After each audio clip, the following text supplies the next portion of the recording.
Oh man, there we go. I don't know if the mic's working or what. A little bit concerned this wasn't gonna happen.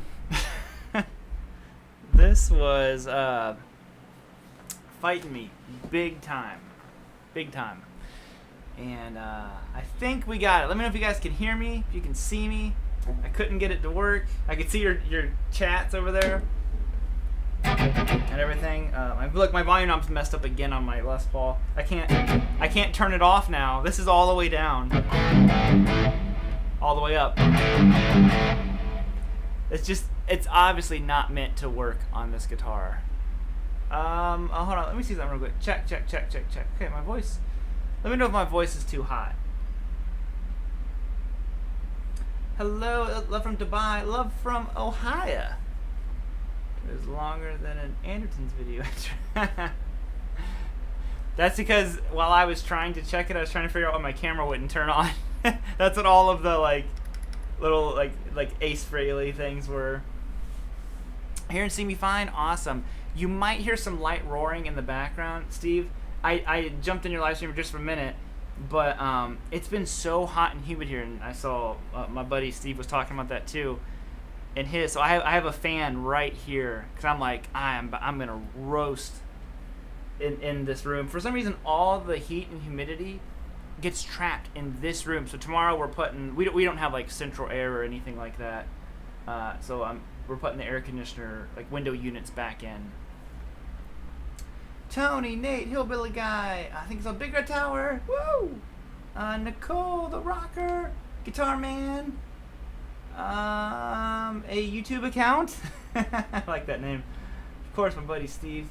Luke Kern, look at that naked. I know. Look at this. Look, man. I forgot how pretty I was. No, me and my a buddy of mine were while we were kind of lockdown was going on. We're just like, all right, let's grow beards while we're on lockdown, and pretty much everything's lifted up around here. I think next week basically everything will be opened up. Like restaurants are open right now and all that good stuff. So I was like, well, I guess I can shave it now. He melted his beard off, and then I know I had zero time to warm up before this. So what I just played, that was my warm up. So as soon as I went up here to go into the solo territory, if you notice, I went to do a fast lick and I quickly bailed out because I was like, oh nope, that's wrong. Don't do that.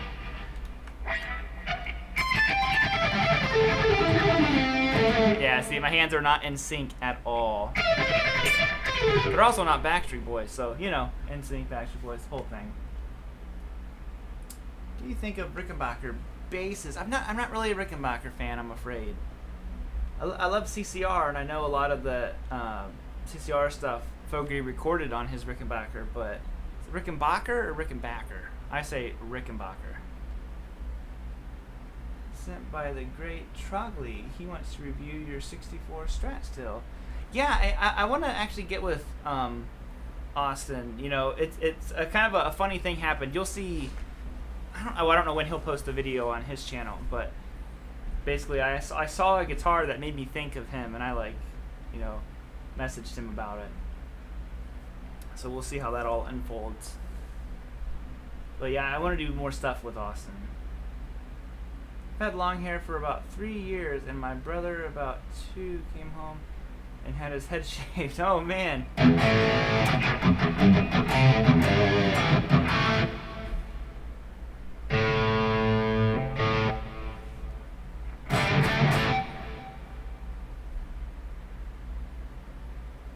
I can't play slide. It's funny, I was just texting with my buddy Michael Nilsson about, I was like, dude, why can't I play slide? I'm like, why am I just trash at slide? He said, yeah, basically like once a year or so he decides he wants to play slide, and I go through the same thing.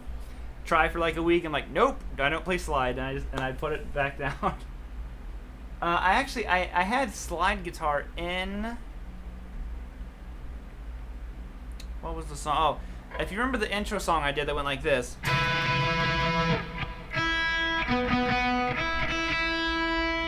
Didn't go like that. It went like this.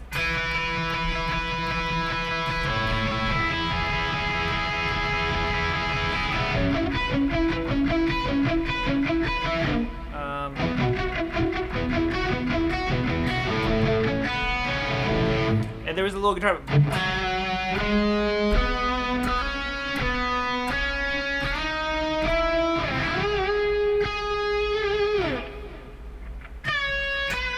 However it went, because I was shooting that one by myself and I didn't have my wife on handheld, I couldn't record all the individual parts.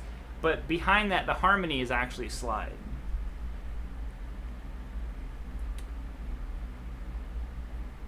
The intro where you tuned your guitar. You know what, Sam? Let me just hush up. How rare is the Gibson KM? Honestly, they're pretty rare. So there were only over 1,500 of these made, which sounds like a lot, and it is a lot, but in the grand, if you look at like every other, like a normal Les Paul standard, I mean, like, who knows how many were made in '79, like thousands of them. So it's rare in the sense that for the '70s, like I said, there weren't a lot of these made, and it doesn't have a lot of, kind of the more undesirable traits that most '70s Les Pauls have. A lot of '70s Les Pauls have 3, 4, 5-piece maple tops on them, pancake bodies, 3-piece maple neck. Now this has a 3-piece maple neck on it, but it has, again, like I said, for the '70s, this has a 2-piece top on it. That is extremely unheard of in the '70s. So a 2-piece top and a 1-piece, a really nice 1-piece mahogany body on it. Like I said, a 3-piece maple neck, rosewood board, and obviously the double cream pickups are one of the more rare things about it, because this is the only model they ever came in. I don't know, hey, but man, look, you are the master at naming stuff that I don't know how to play.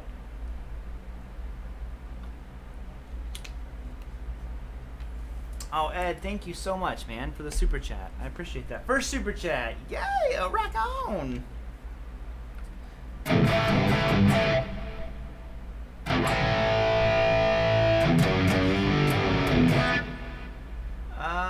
Later, back to your legato lesson. Great teacher. Oh, thank you, Steve, so much. I'll tell you what, today was the live clinic that I did, and I've done 2 of them now so far. The first one was for the Rock and Roll Boot Camp, and today's live clinic was over adding the major third to your minor pentatonic scale.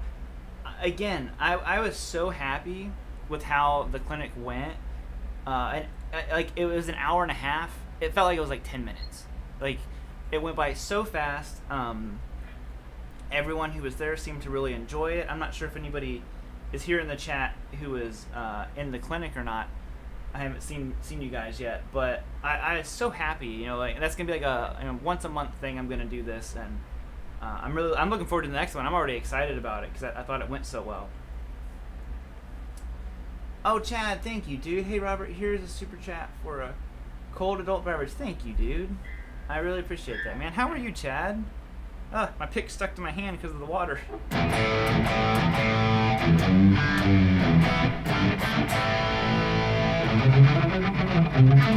Thoughts on Firebirds? I like Firebirds. You know, I'd love to get like a Firebird 1. It's probably more what I would want to go for.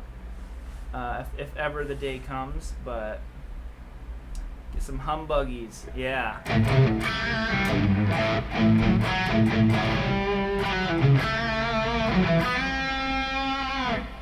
The unplugged version of Layla?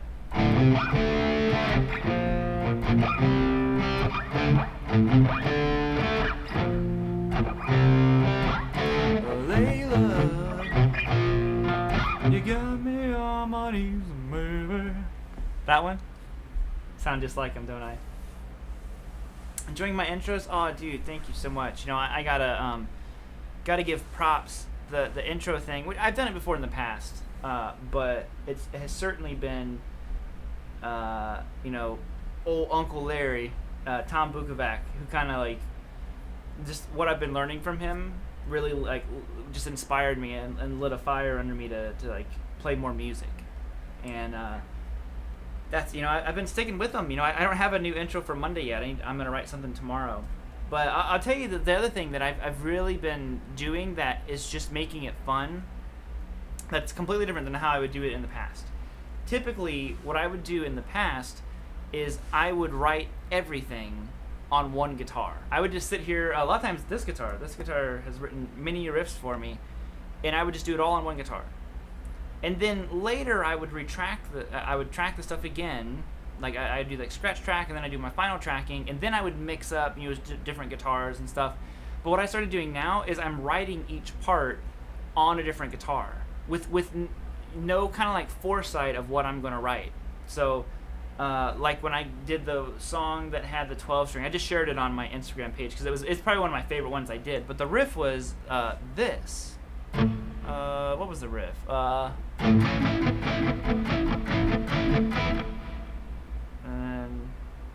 I don't remember the next part.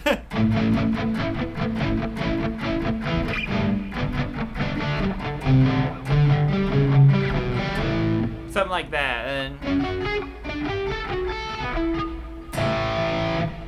however it went, but I wrote that on the 12 string.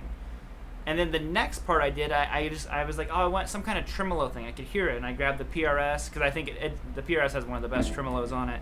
And I was like, I just want to hear like a strummed out chord, and then I followed kind of that lower line.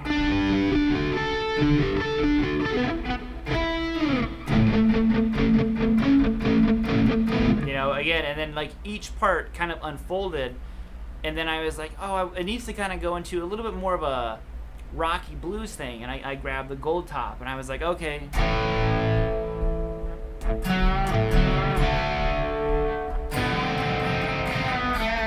Like it was like kind of an ugly riff, but it just worked. And you know, I've been having so much fun. That's why you guys are seeing so many guitars in the intros. It's just because whenever I can, when my wife's able to do the handheld stuff for me, I just take advantage of it, and I try to make sure that all of the guitars that are actually on the track, you guys get to see.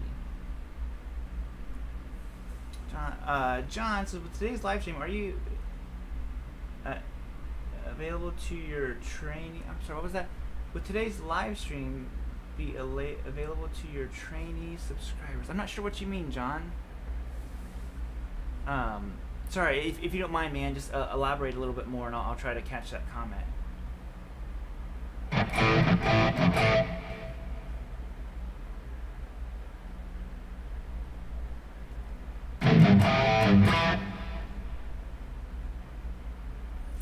Why do some very good guitarists stretch their pinkies way out, but others don't? I don't know. You know, that's an interesting thing.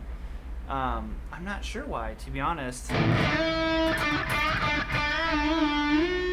I know when I'm doing like stuff like my pinky tends to like fly off the fingerboard. And like I said, I have to apologize again. I did not get to warm up before the live stream, so my hands just feel so stiff. But if you look at my hand, I don't know how well this camera is set up. Hold on a second. Is that right? No. Oh, I see what's happening here. Is that right? Okay. So watch my pinky. You can see how much it flies up off the guitar. I can keep my other fingers really close. But my pinky always just flies off the finger.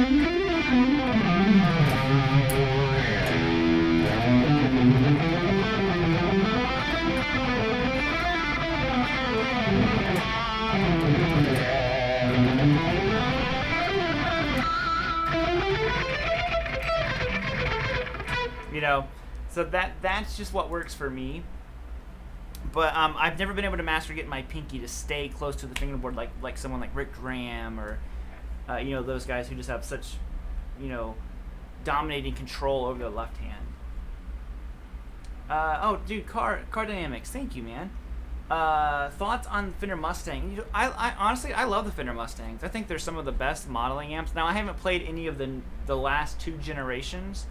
I had the version 2 or 3, I can't remember, but that's a lot of my early videos are all done with the Fender G deck, and then I got a Fender Mustang, the 2x12 version of it, and I thought they sounded great.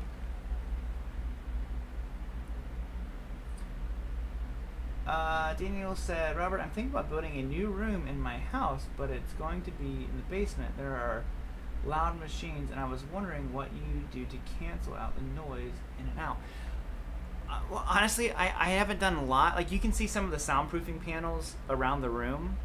That is more to there's a difference between the soundproofing and sound, like, deadening. I don't know how to describe it necessarily. So these panels are not necessarily designed to keep sound out. It's to reduce the reflections and echoes and stuff that are in the room. Because this room has a hardwood floor in it and all that kind of stuff. So I have a rug in here, and then I have those things just to get rid of the echo of the room. And I actually still have echo because of the ceiling. I can hear my voice right now, actually. It's a really weird thing, but I can hear my voice bouncing off the ceiling. But, see, and I've talked about this in other live streams. Like, for this particular room, I'm pretty lucky just because some of you guys, you know, the contractors or something have told me before, but I can't remember what it's called. So our house is pretty old, and it doesn't have the normal, like, sheetrock that you have in, like, a probably house built from, like, 70s on. It's very, very thick, like plaster, or, you know, whatever it's called. So it's actually, like, really good, like, soundproofing. This room just happens to be very well soundproof simply because of the walls. And we actually have our kind of like the master bathroom that's attached to our bedroom is dividing this wall over here, and that was done all in concrete. So this room just happens to be like perfect, kind of like the position it is to where everyone else is in the house. So my annoyance level is at a minimum. I'd say the more annoying thing that I do than anything is I'm always up here tapping my foot. Sometimes I'll be, you know, recording or whatever, and my wife will text me and be like, for the love of God, stop tapping your foot, or, you know, whatever it is. Just like calm down. I'm like, oh, sorry, because I'll get like carried away. Oh, Car Dynamics, sorry, man. Thank you for the super chat, dude. Mustang guitars. I like Mustangs. I do prefer. I know they're not the same thing, but as far as the offset Fenders go, I lean more towards a Jazzmaster. Ron, thank you for the super chat, dude. Wow, this is crazy. Look at all the super chats. Oh, dude, Tony, dude, you rock, man. Tony, you're that video of that Pete Thorne guitar. You guys should check out Tony's video he did. You were ripping it up, man. Thank you for the super chat too, dude. Just because you rock like a hurricane.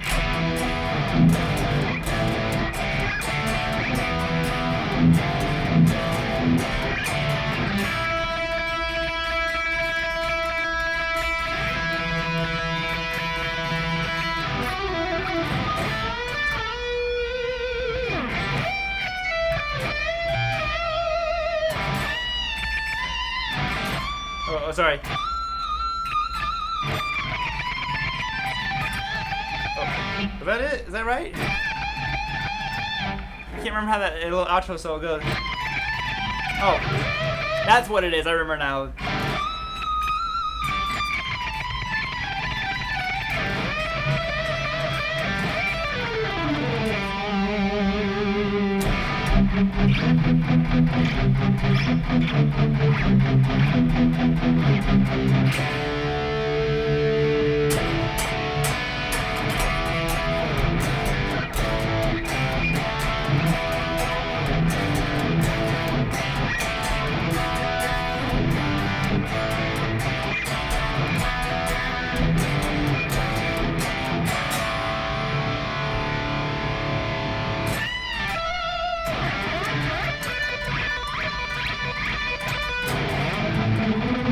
Oh, how'd it go?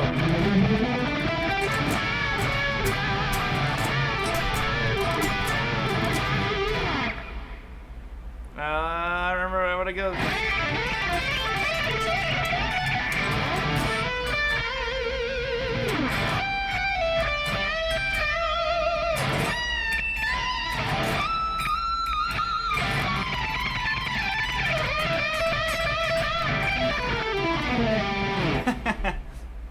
Along those lines, it's been a while.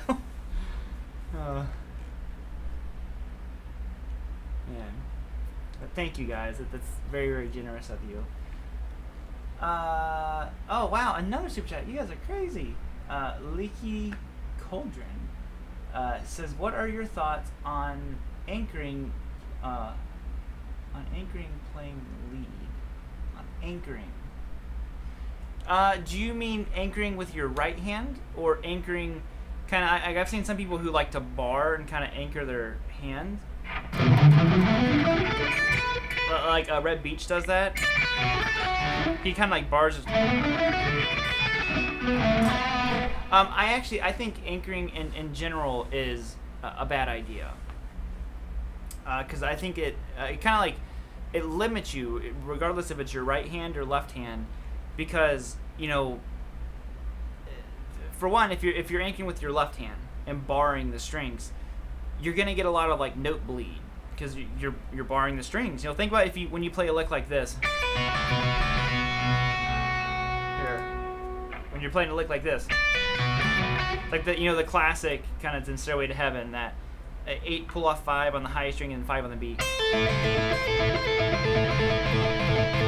It's almost impossible. You have to get really good at rocking your finger, and to do it quickly, to me, doesn't seem efficient. And think about how much more cleaner it is if you go like this. So, and same with this hand. Like, I don't think anchoring would be good because there's so many different techniques you might want to use. Like, a lot of times when I'm playing, like that might be all picked, but in the middle of it, I might... You know, I might want to switch it up and go to something else.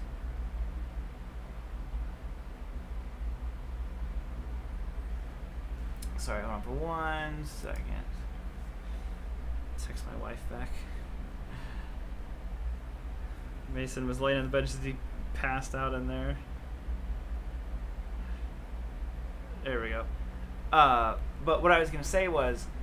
Oh, actually, let me turn the Wi-Fi off. That'll help the stream out.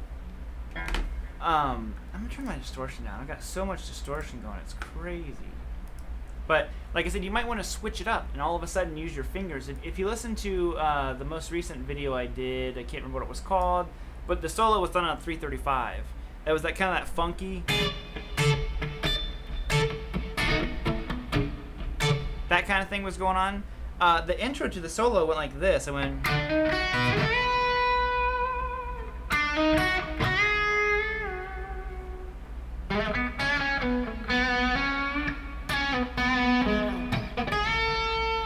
Like all of a sudden, you know, you have to switch from your pick to this. So if your hand's anchored, I feel like it'd be really hard to have the freedom of switching back and forth. And you can see, and that's when I switched back to the pick. So the whole passage there was very yeah. That whole passage, there's a lot of dynamics happening. So I look at the beginning of...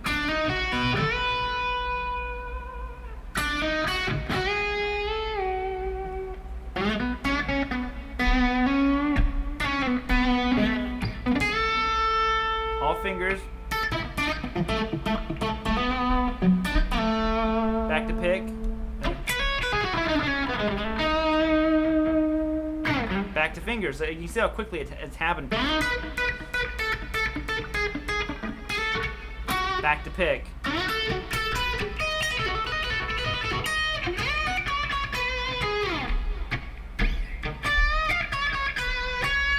So, to me, that all, if I anchored my hand, I don't think I could do it. So, kind of like freely, I would have to, like, plan it out more, and then, like, a lot of times when I'm playing, I just kind of, you just hear what you want it to do, and you just kind of, like, freely do it more than just have to, like, prepare yourself for it, you know? If that makes any sense. Sorry, I know I'm, like, blabbing. Oh, my God. Wow, thank you guys so much. Is it Mikey Medley or Mickey Medley? I'm not sure. I think it's Mickey. I watch all your videos. I don't. Oh, if I don't need info, rock on. Even if I don't need the info, dude, thank you so much, man. That really, like, I appreciate that so much, because I'm sure some of my videos just suck. Probably most of them probably just suck. So the fact that you put up with that is much appreciated. So thank you, man, and thank you for the super chat. Can you make more beginner videos? Of course, yeah, Isabella, I 100% will be. I have some other beginner ones planned. Friday's video was supposed to be, you know, like how I did the guitars beginners should avoid. It was going to be the opposite.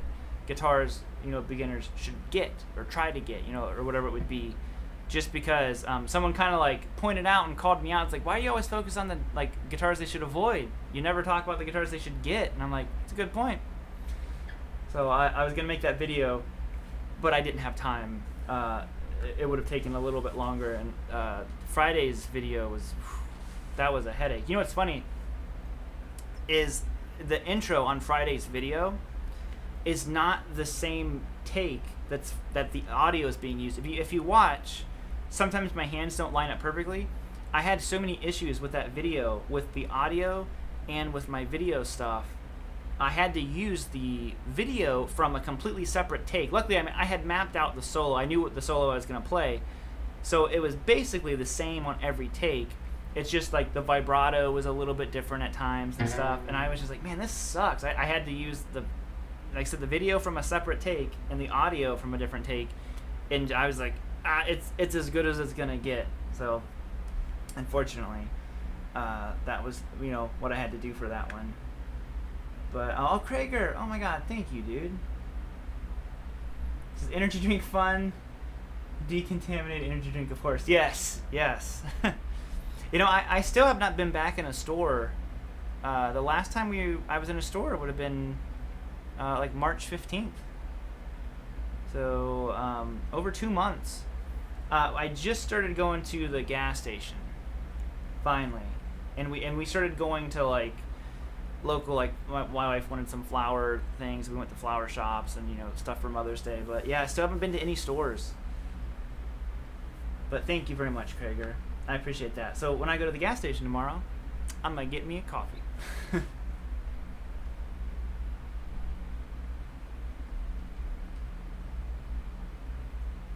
Tend to rest on my right hand. Yeah, a lot of guys do that. What's the name of the song Rob just played and the one with the super solo? That's just something I made up. FC. It's just like a 1-chord vamp.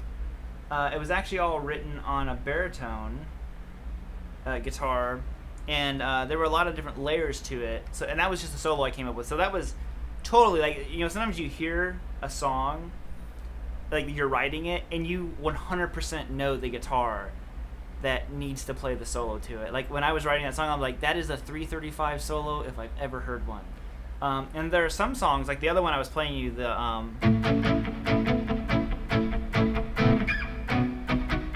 can't remember the next part of that riff. I tried 5 guitars to get the solo right, and it ended up being the Strat. I was like, as soon as I played the Strat, I was like, that's the one. But it wasn't like, you know, innately like clear, like right off the bat, which one I wanted. Oh wow, Corey, thank you, man. Hello from Arkansas. Keep on being BA. Thank you, Corey. I appreciate that, man. Thank you for the super chat, dude. My God, there's 2 more. All these super chats are crazy. Thank you, guys. Hold on a second. Sorry, my mouse went crazy. I missed all kinds of stuff. Wow, I'm so far behind on the chat. I'm sorry. If I missed your question, feel free. Just post it again, and I'll do my best to get to it. Nate, thank you for the super chat. He said, thanks for the stream. Long work day. Guitar time. Exactly, man. Guitar time. I think that's what I'm just going to call my live streams from now on. I was doing like, it's Strat time. It's Telly time. I'm like, why don't I just call it what it is? It's guitar time. So I think that's what they'll be called from now on. And S. Raff, thank you, dude, for the super chat. Dude or dudette. Have you ever played an early 80s Ibanez Roadster? In my opinion, better than the Strats of the time. I have not. I know the exact guitar you're talking about. I don't know if my buddy Steve was here. Steve from Boston, if you're still here, man, he might know more about the Roadsters. I really like the old Ibanez headstock that was on those. If it's the one I'm thinking of. It had a really cool kind of like retro looking headstock. I got a text. I did not get a text. Like your guitar, so nice. Oh, thank you very much. Yeah, I especially this guitar, I love it. You know, I haven't been playing my Les Paul much. I've been playing the custom. You know, it's really funny because even though this is like my favorite guitar and one of my main guitars, for tracking, one of my favorite combos ever for tracking is a Telecaster and a Les Paul. Now, the issue, of course, is that my Les Paul happens to sound a lot like a Telecaster. So I did for a while, I tracked them together, but they were a little bit too similar. So then if I was tracking with a Tele, I tried to track with something much darker. But now that I got that 76 Custom, I love it because it's much darker than this Les Paul. And it and the Tele, or even that Les Paul and this one, sound so good together. I'm like, oh man, this is like, or like on the one song, it was the Gold Top, and if you notice, I keep using the Custom on stuff because it's just such a big, fat, dark sound, and I really, really like it. I was thinking today about this guitar because I always call it a Tele on steroids, but you know, really what it is I think my Les Paul sounds more like an SG than a Les Paul. It's kind of like, for some reason, this particular one, all the unwanted flubbiness that can come in a Les Paul whenever you're tracking, it just all goes out the window. Like this one just has that tight bottom end that an SG has, and it has that bite of a Tele. So it's I'm telling you, I'd recommend anybody who has never gotten along with Les Pauls, if you ever come across a KM, try it. Regardless of the 70s kind of like, you know, there's so much hate around 70s Les Pauls. The KMs are different. 100% they are different.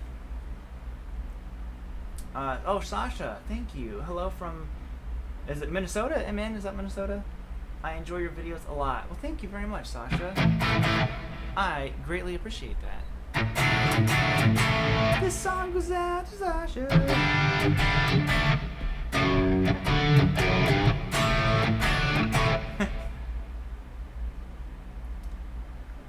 Machine Gun Man by Zach Wild. I wish you knew how to play that. Man, dude, I'm telling you, Hillbilly Guy, you are the ultimate for like all these songs that I wish I knew how to play that I just don't know how to play. Got a beer in the fridge chillin', got a rock bit first. Exactly. Oh, how's it go?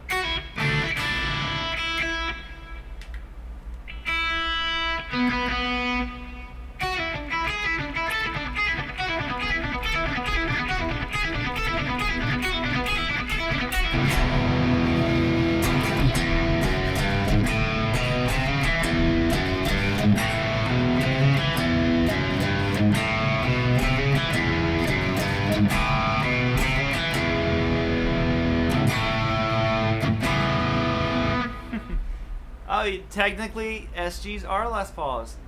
True. Touche. I think the SG is the only only Gibson guitar that has never went out of production, if I remember correctly, because they quit making Les Pauls for a while. I think that is the one that they've never stopped production on it since it was introduced. Somebody else might be able to correct me on that if I'm wrong. But also, guys, is the fan bothering you at all? I'm curious if it's like loud, because I'm seeing a little bit of the audio levels from it. So I'm curious if it's too loud. I can probably move it further away if I need to. I don't mind being a little bit hoot.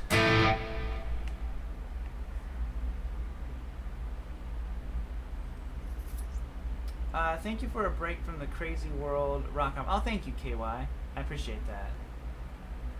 It is, it's just as much a break for me. I've talked about it in other streams. I really look forward to doing these live streams. It's a lot of fun for me, just to hang out and nerd out, on guitar stuff for a few hours. So like last week I didn't do one. It was the UFC. Finally, we're back. For those of you who don't know, me and my wife are both huge UFC fans, and it's finally back. And it was odd at first because there was no crowd, but after the first fight it became like, I was like, okay, cool, this is just different, But actually what I did as a joke, I sent a video to my buddies who are other like UFC guys, and I looked up crowd sound effects on my computer, and I had them playing in the background, and I just like panned up to the TV. But what was funny is then we actually ended up really liking having that sound, like the crowd sound effect, real low in the background. So we just left it on the whole night, and it literally was like a normal UFC, other than like there wasn't the big surge of energy from the crowds at times. But overall, I was like, this is kind of like the same thing. Like it was like really weird. We just rolled with it. Oh, John Clark. Thank you, dude. Best electric 12-string for the money. Dan Electro or 12-string guitar Ibanez Encore. I'll tell you what, man. I think I haven't played a lot of electric 12 strings. I played a Fender 12-string, and I played a Dan Electro one. And personally, I like the Dan Electro 12-string more than the Fender one. And I think it's considerably cheaper, if I'm not mistaken. The Dano one sounds really, really good. Where is it? Oh, it's right there. I use it all the time. I think if you've never toyed around with a 12-string electric, it is one of the most inspiring guitars. I think I did a video on it a long time ago, like a secret weapon guitar or whatever I called it, or a guitar that's a secret weapon. I can't remember, but it was. I'm telling you, and it sounds really good with distortion. I have another riff I came up with on it, another kind of like pagey thing. But it's all like distorted and bendy and everything, but it's on a 12-string. I'm like, dude, 12-string is so fun. So I'm telling you, check out the Dano 12.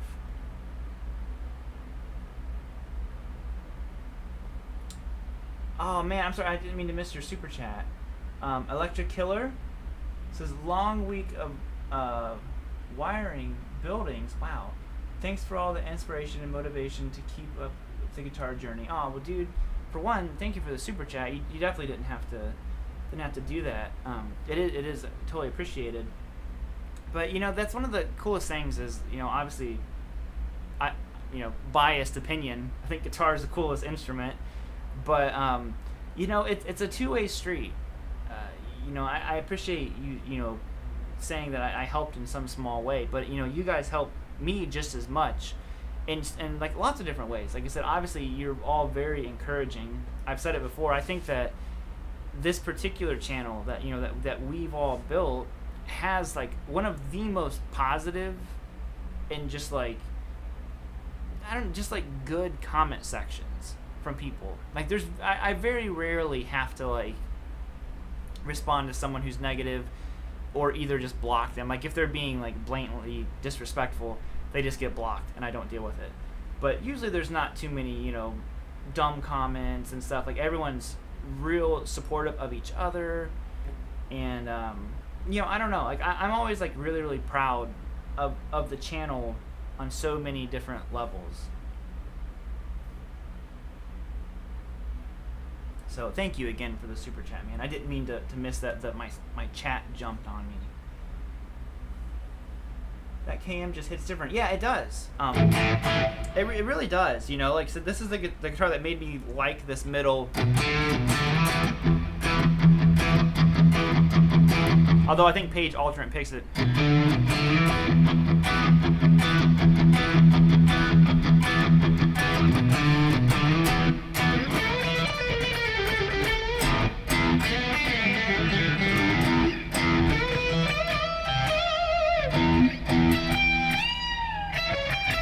Here my frets are fretting out because they're worn out. You should see the divots in it.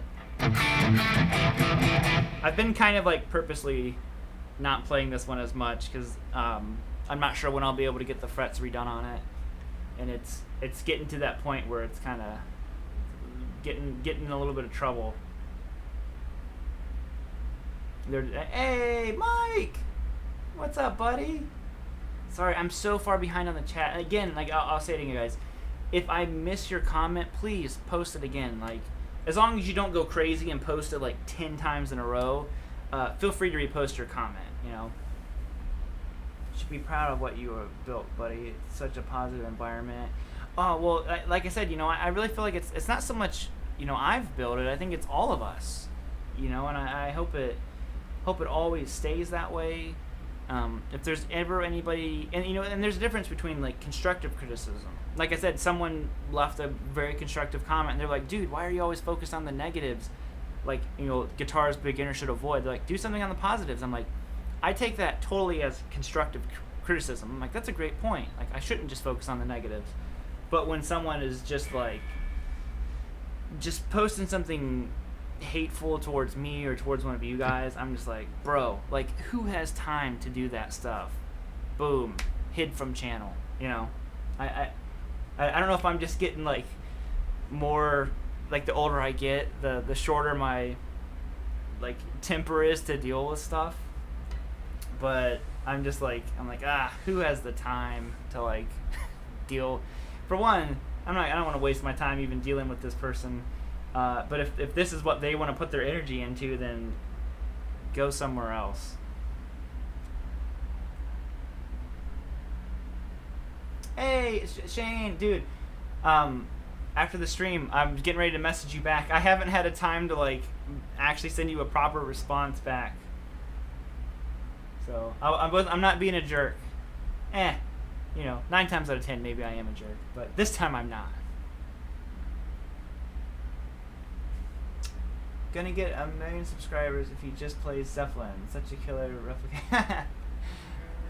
I wish, man. The copyright stuff is hard, you know. I have some videos I really want to do. Like, I've been really trying to think of the best way to do it. Like, I have this Billy Gibbons video I've had the idea for a long time, and I want to do a John Fogerty video, and I have some other Zeppelin video ideas, and it's been really tough because some of them have gotten copyright claims on them.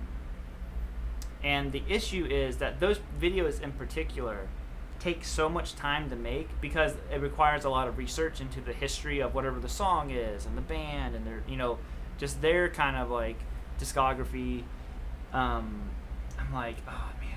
I go, am I gonna risk it again? Like, sometimes it pays off, sometimes it doesn't, to roll the dice. So I think I'm just gonna have to like not be a little baby, and I'm just gonna be like, you know what? These are the videos I want to make. I'm just gonna make them. Oh, dude, Ed, is it Rosen? Rosen? I think it's Rosen. Thank you for the super chat, dude. Favorite import brand guitar, less money but good. I think that would easily be PRS. You know, I think that they are really, really good. Like was it SE? Shane from In the Blues. If he's still in the chat, I know my chat's all over the place. If he's still here, he can tell you. I think he has an SE or an S2. I'm not sure which one, but those guitars are fantastic. You know, just amazing, amazing guitars. Even my my PRS CE24. So they do get a little bit more expensive because that's one of the USA ones, but I mean that's still not like your custom 24s or something like that, and that's still really good. I think the S2 is their USA it's a USA body and neck with Korean hardware and like kind of like inner workings. I'm not sure. I can't remember all the models, but if Shane's still here, he can tell you the SE stuff is legit. Oh, Christian, thank you, dude. You guys have been so crazy with the super chats, man. Thank you all so much. I hope you're getting rest before these late streams. No rest. You know what's funny? I think I finally, like, I've been staying up. So the way my schedule has kind of had to adapt, because my son's home from school now. Obviously with all the, COVID stuff going on. He's been home since March. So normally when I would drop him off at school, I would have 5-6 hours during the day where we would shoot videos, edit. Like, we were shooting multiple videos a day. And now he's home. So it's become so much more of a challenge. So what we have to do is we can only do one video a day. There's no chance of doing two. So we'll shoot one video. We shoot 3 days a week. We shoot one video, and then I edit it that night at around midnight. I start editing. So then I edit until around like 2 or 3 o'clock in the morning, and then I go to sleep, and I get up at 8 each day, and I finish the video, and that's before he wakes up, and I get the thumbnail, and if you're on my mailing list, you get an email from me later in the day. So that's when I do all that stuff. So it's been a little bit of adjustment. So I'm a little bit tired most days, but complaining's not going to get the work done. So you know what? It'll get back to normal at some point.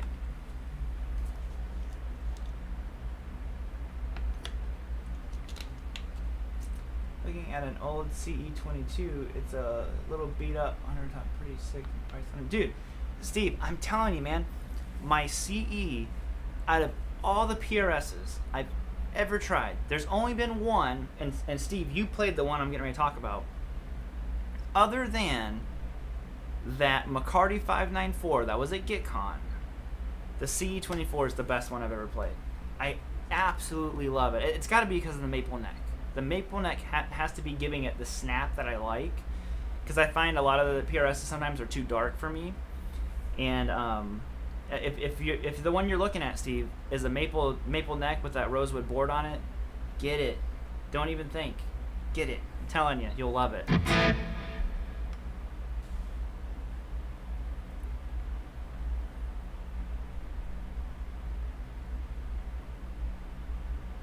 And please don't think I'm like dogging or bagging on any of the other PRS stuff, because I've played Modern Eagles that were insane, all this kind of stuff. But just the CE24 in particular is what I like instantly liked. I like the satin finish on the neck. I liked all of it. See, and I knew Steve would remember that McCarty 594 was crazy. That was one of the head turners and like talking guitars at GitCon that first year. I remember we were all just like, did you try that McCarty 594? It was in blue jean blue is what color it was in too. Yeah, dude, Steve, get it. You will not be sorry. I'm telling you. They're great. You know what? Here, let's make Steve get this guitar. Steve, everybody in the chat. Steve, get the guitar. Steve, get the guitar. I'm going to play my CE24 right now. Ugh.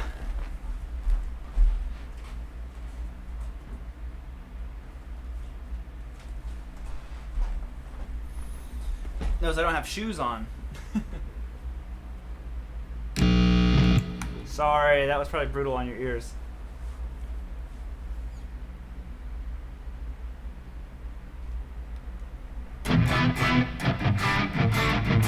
So here's what's crazy about this, Steve, is even though the guitar itself is great, like I said, I use this guitar all the time.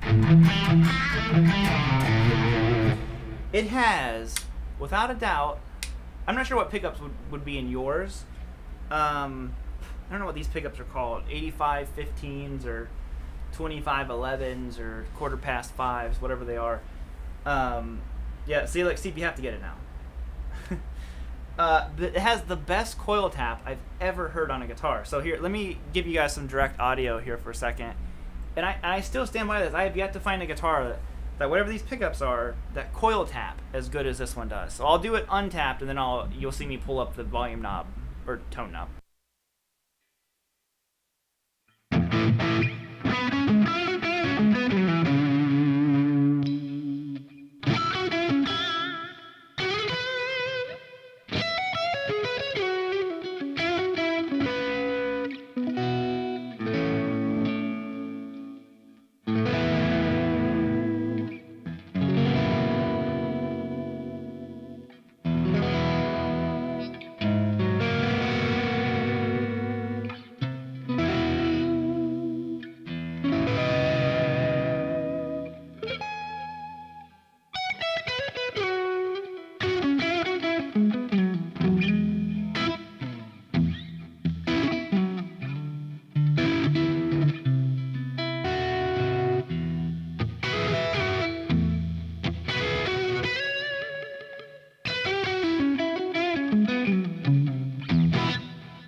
I don't know. I haven't heard many coil taps that actually sound like a single coil. Like, usually I'm like, it sounds single coil-ish, but to me, like, this one sounds like it's a single coil.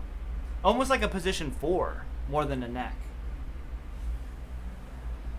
So, it's kind of interesting. Hey, PDX Guitar Break! What's up, buddy?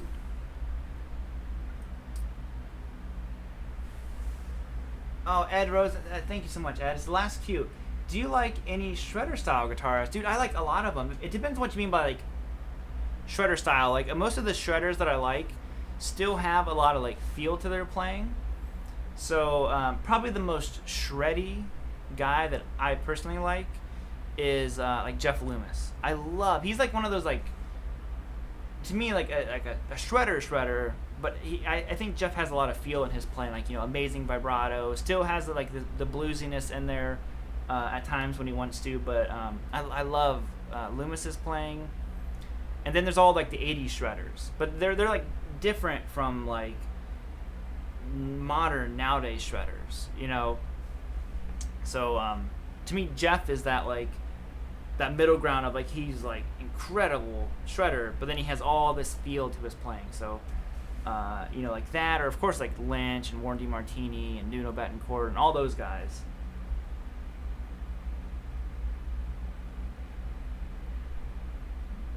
But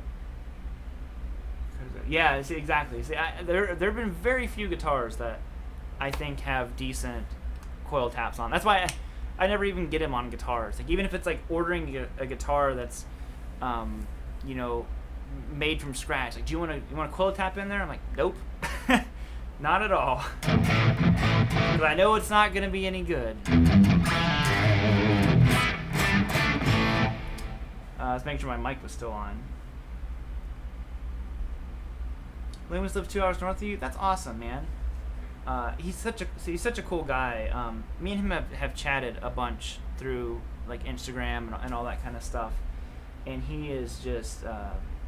He's just like one of the nicest guys, and he's terrifyingly good at guitar. So such a cool dude.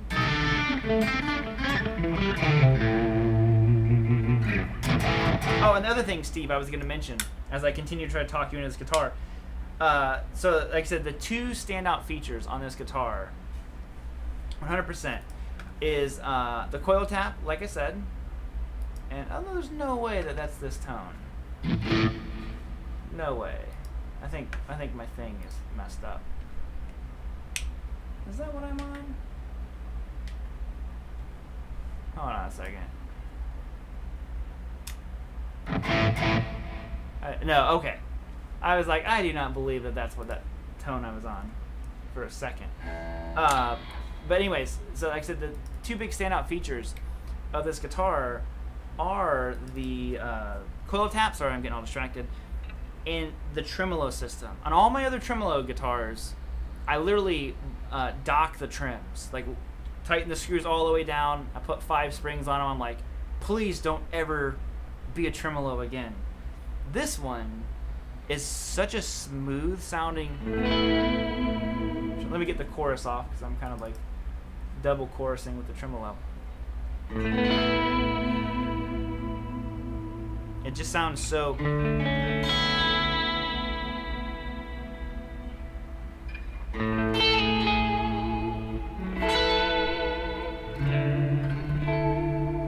It stays in tune. Now, I guess I'm not dive bombing the guitar or anything like that, but I mean, what else do you want a tremolo to do? Stays in tune. It's very smooth. Like, I don't know how many springs. I've never even taken the back off of it to look and see how many. Oh, look, actually I can tell.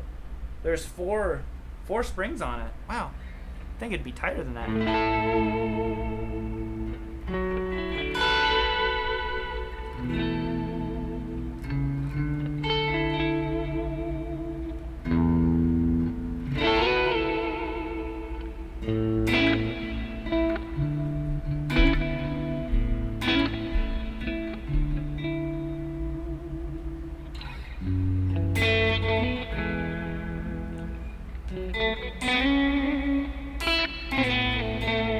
Drop my pick, sorry. I was just rolling with it. And then, like I said, especially if you tap the chord, it's just butter.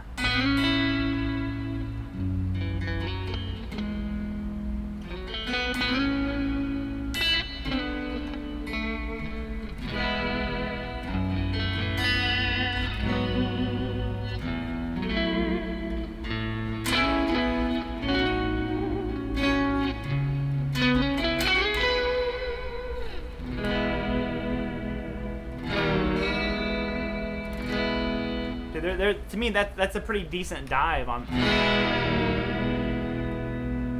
right back in tune. And I've never done anything to this guitar. Everything is stock.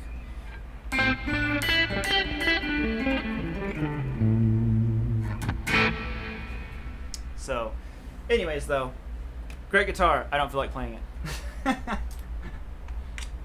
That was just to convince Steve to get one. What guitar do you guys want to see next? Let me know. We got the other Les Paul, the Friedman Telly, the Strat. It's back here, living that case life. Gold top, the green Friedman, the orange Dan Electro, the metal flake one. I've been using this guitar a lot because it's kind of. I finally figured out what a Dan Electro sounds like. After so much time of trying to describe it, it is right in between a Strat and a Telly.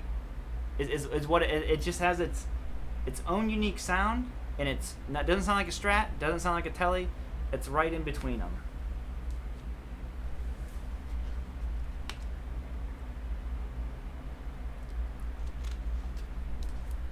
Wow, the Kotzen. Oh man, the Kotzen is long gone.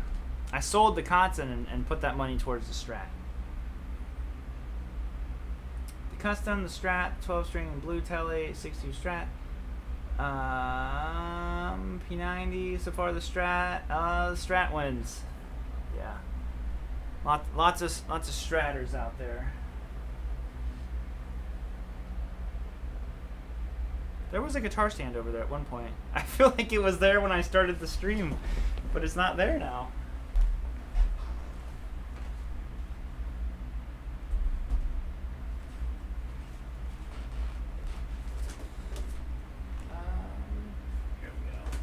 One of the few guitars that I do keep it in its case. Wow, without being in front of that fan, it's so hot in here. Woo! And just like I was mentioning before about the tremolo systems, you guys can see literally locked down. 5 springs. And I hide the whammy bar. Ain't no one using the whammy bar on this thing. Not even me. I don't even trust myself with it.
going so well. And I started coughing. Or choking, I should say. And then I started laughing because I thought it was funny because I'm like playing this like real feely sounding stuff and I'm just like choking over here. Ah, man. Whew. Alright, I'm alive. I got this. Don't worry. Man. I was just playing my Les Paul, but I'll grab my... See? Exactly, Steve. How much is the guitar worth? It is priceless. To me, anyways.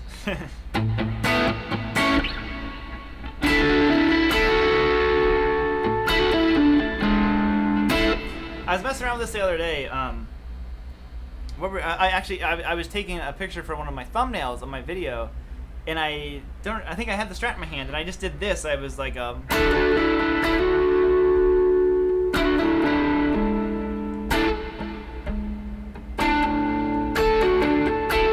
can't remember the exact grip. I recorded it like unplugged on my phone real quickly because I was like, oh, I kind of like that.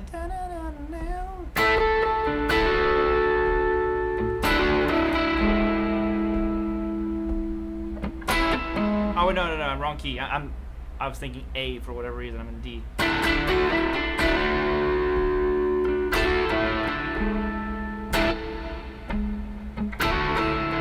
Yeah, but I know.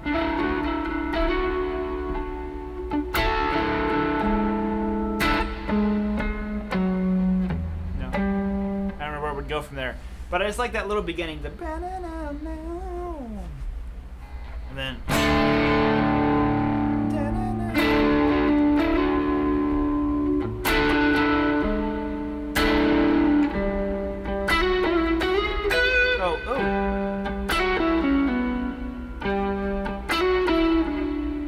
There we go.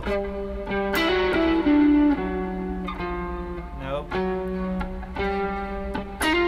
I get. Like I said, it's one of those things. I just have to fish around, but I think it needs more of that position for.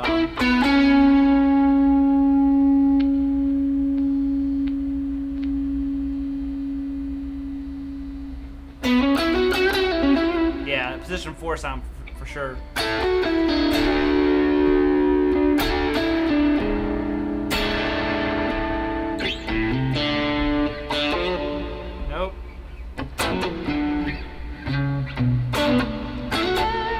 There we go, okay.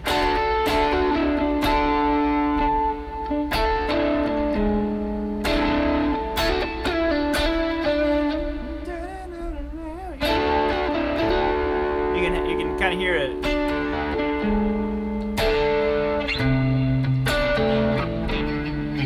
Anyways, probably boring. Sending into potty humor. Dang it. I knew it was gonna happen. That was my first time watching. Oh, dude, thank you very much, Michael. I appreciate that, man. The Wind Cries Mary. Man, Hendrix, I know it. I know how to play it. Hendrix stuff is dangerous. Just because that one in particular, any of his like super popular ones, man, they flag your channel in a heartbeat. You can get away with some like manic depression. I've played it a few times.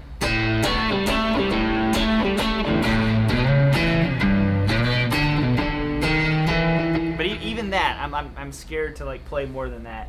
Hendrix is extremely difficult to get away with. You out here at PDX? Thank you, dude. You're inspired. Thank you, dude. Have a good night, man. Like Eric Gale's riff. You know, I've never listened to Eric Gale's. I hear people mention him all the time. I've seen some videos of him like trading off with Joe Bonamassa, so I know he's incredible. But I have not listened to any of his like solo or original stuff, and I think I'm probably missing out, right? Play something with some crunch. Probably need a different tone-a-rooney than this one. That's my Strat, you know, right in the feels tone.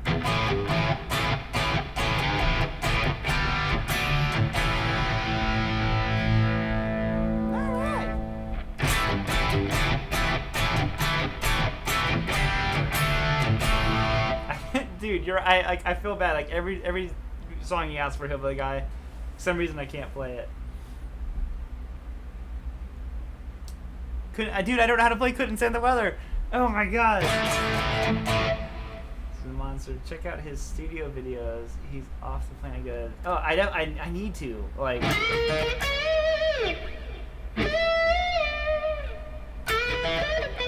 Oh.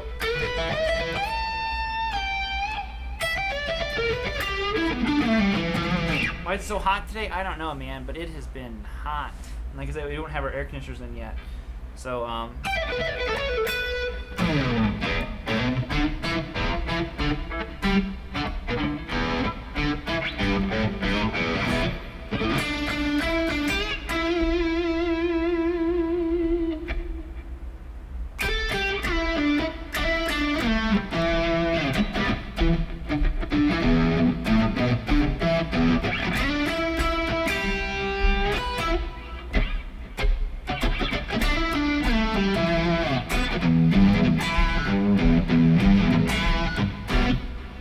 don't actually know how to play that. It's something like that, isn't it, though?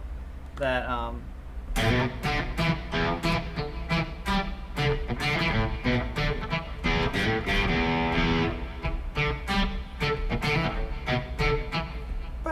very super.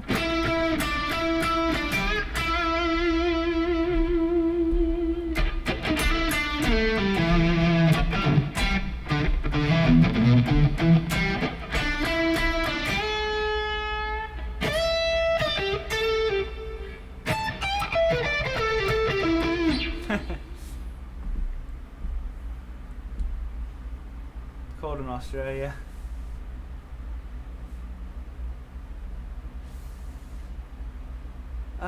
Is that Fender custom shop guitar? No, man. This is a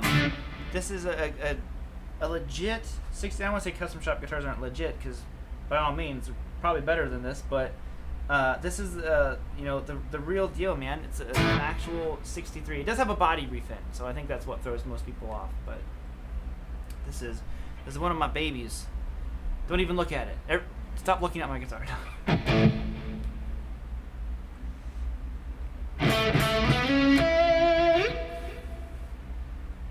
I don't know any Robin Trower. I've taught a couple of his songs back in the day when I was still teaching, but I don't know any of it. Like I didn't retain any of it, because like for me to like actually know how to play something, I need to have played it a bunch, and I probably only played it that. But I remember learning it and thinking like, oh, this is really cool stuff. So he's certainly amazing.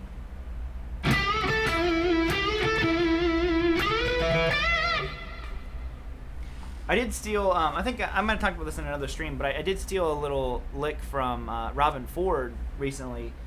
And it was funny because I went to learn one of his solos, and I never made it past the intro because he just did one thing. And this is why I'm so bad at like playing stuff note for note from other people, is I'll hear them do one thing, and that one idea will catch my interest so much, and I'm like, oh no, I just want to steal that. So he did something that was really simple. I can't remember what key it was even out of, but he did this. So think of it as in like box 5, excuse me, of your pentatonic scale.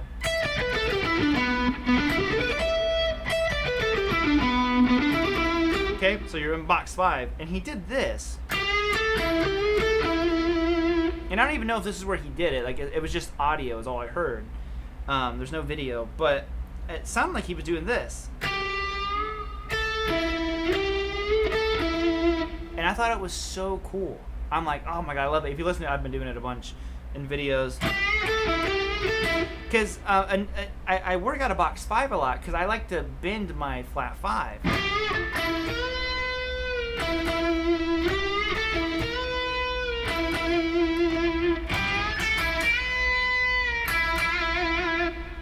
I do that all the time.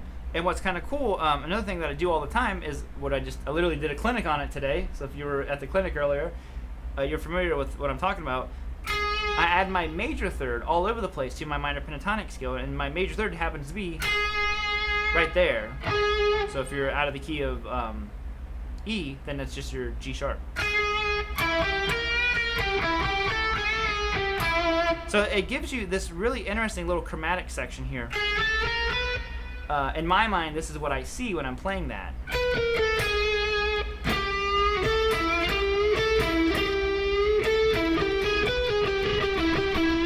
So that's kind of like a lick out.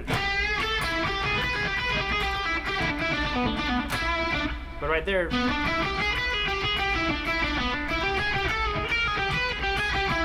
it's all right there.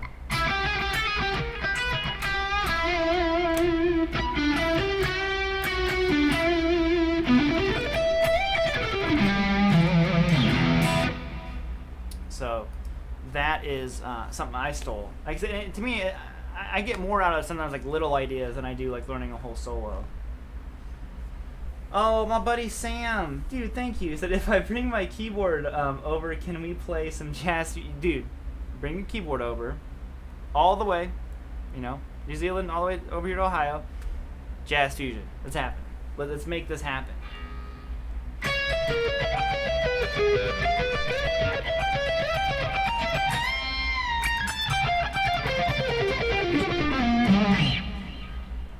It's literally impossible to play fast on this guitar. The frets are so worn out and low on it. It's like if you try to play fast, the guitar is like, nah, brah. That's not what I do. And it's not what you do either. And I'm like, you're right. So it's like if you want to do anything remotely fast, it's I got to get the where's it at? The Friedman over there. Wow, it's hard to point behind you in the camera right there. That thing is so easy to play because it has, it's compound radius, it's got nice frets on it. But this thing is just like, yo, bro, I do melodic solos. That's it.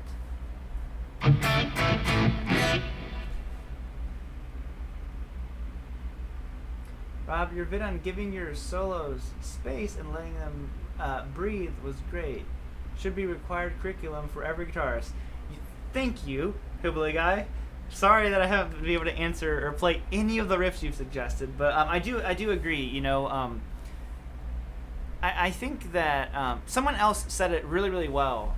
It was kind of like a smarter version of what I said in the video. I said, think of it as like talking.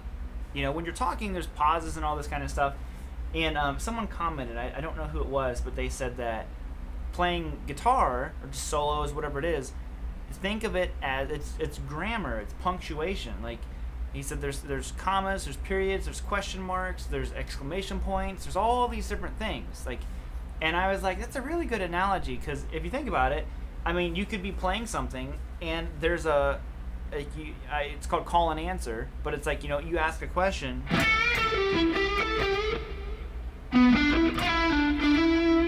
Boom, there was the call. And here's the answer. Or it's like, where's the exclamation point? All of a sudden, like, some excitement happens, whatever it is.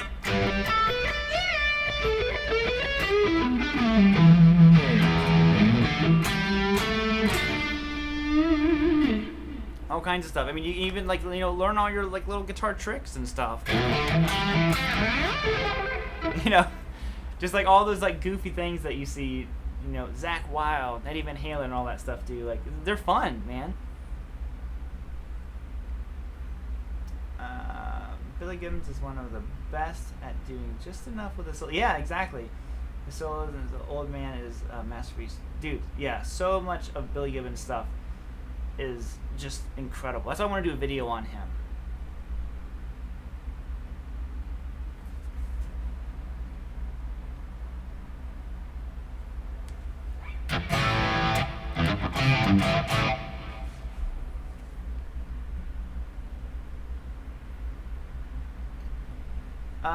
A sample of Texas blues, please. I really don't know. Like I said, I'm not much of a blues guy, man. I love real blues guys, but I feel like I don't do blues very much justice.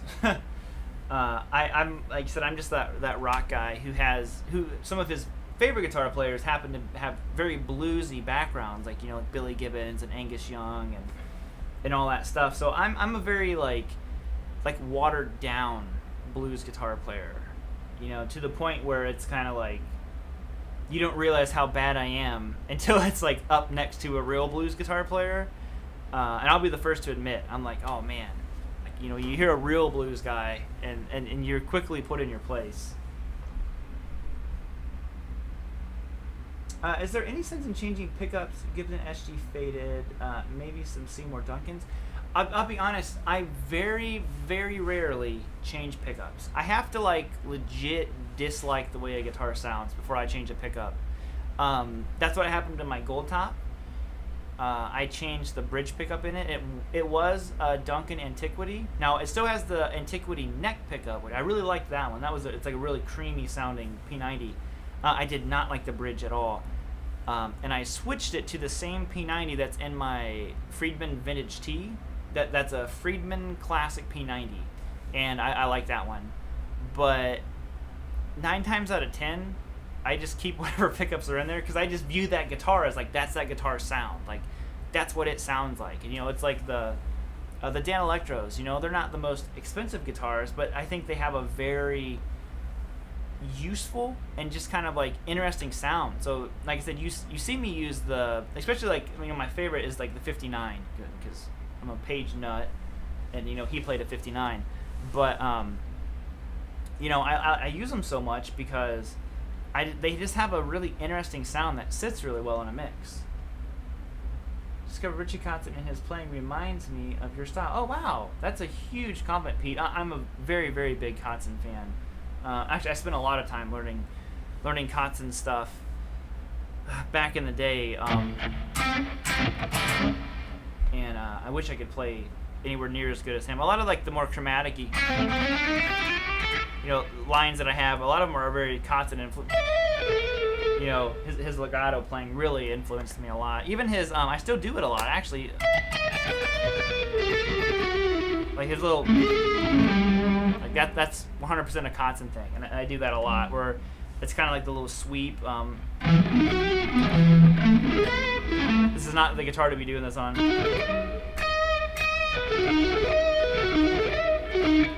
To me that's all from Kotzen. The opposite is true. Tried to get a blues guy to play a song with a rock. I think it's with any, any guitar player, most guitar players, I feel like you have your thing that you're the most confident in, that you identify yourself with. A great example, Shane, right? Shane has that blues sound that I'm talking about, that I lack, very much. And when you hear someone like Shane, my buddy Ike over at Flipside Music, he's another guy, we could play the same lick, and for whatever reason they would give it this blues touch that I just don't have. And it's the same if you took a I don't know, like a metal guy, and you try to make him play a rock solo. I would be willing to bet money that, not that it would be better or worse, but it would be different. Like he's gonna approach it differently. He's gonna have a different vocabulary than what a true blue rock guy is gonna have. And there's just gonna be little things that you do. It's the same. I was just I posted a clip on Instagram. I haven't played it in a long time, but how's it go? I can't remember now. I don't remember. Was that it? I don't remember the chord. Yeah. And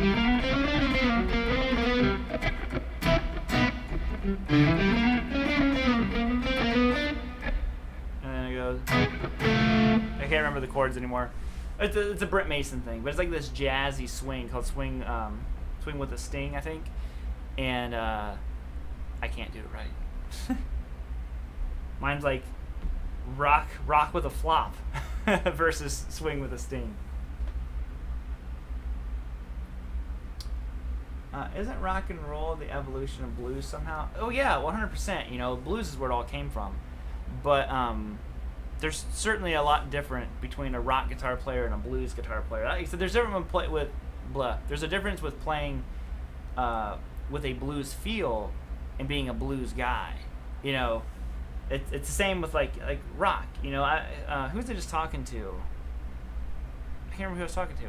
But I was saying one of the coolest things about rock is that you can do anything. Anything in it, it's acceptable. Rock is just this huge melting pot of all the other styles.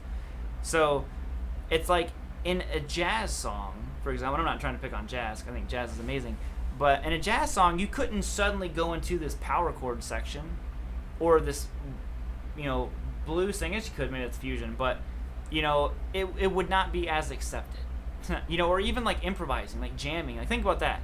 In jazz, you have chords. There's a lot of structure to the way that it is.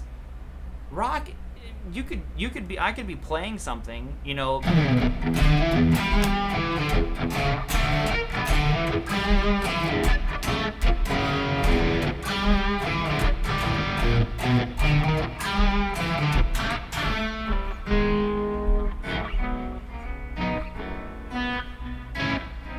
You know, assuming it would sound better than that. But I feel like you could go into this like suddenly a jazz or blues breakdown, and people wouldn't be like, ew, ew, you know, they'd be like, oh, that's cool, you know. So I think rock is a very like free genre of music that is just, it's kind of accepting of, you know, everything else, and you know, sometimes there's more rigid lines in the other styles. That's advanced fusion.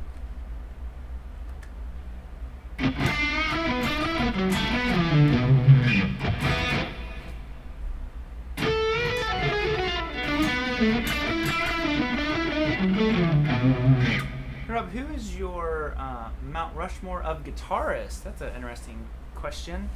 For me, it's Eddie Van Halen, and then of course Jimmy Page. And then it gets tough. Because there's different guitar players who have impacted me differently over the years. You know, like, I could easily put someone like John Fogerty up there. And the reason is because, you know, that was the first song, and I think I'm going to actually do a video about this, called My Biggest Guitar Accomplishment. And it's going to be kind of like looking back, because like I said, the first thing I ever played, and I remember like it was yesterday, sitting in my parents' old house, and I just remember sitting there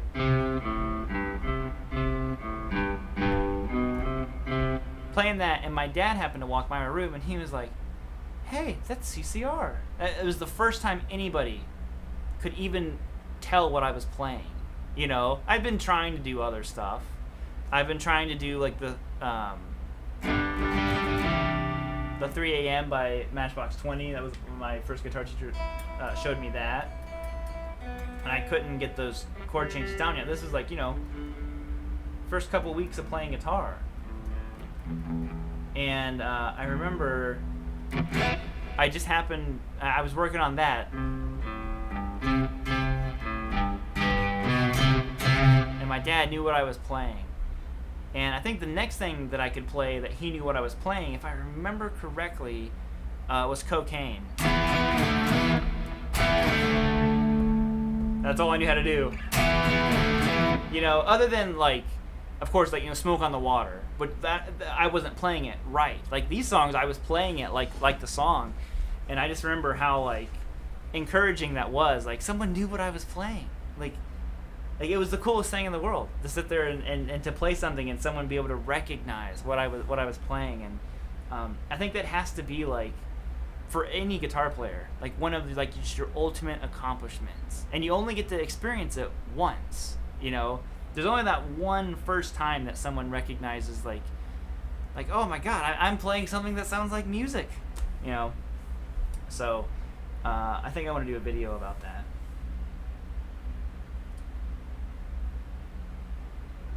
Ace was just one guy I really drawn to on the stage of my learning. Yeah, exactly. You know, I mean, Ace Frehley is, you know, an inspired hundreds and thousands of guitar players.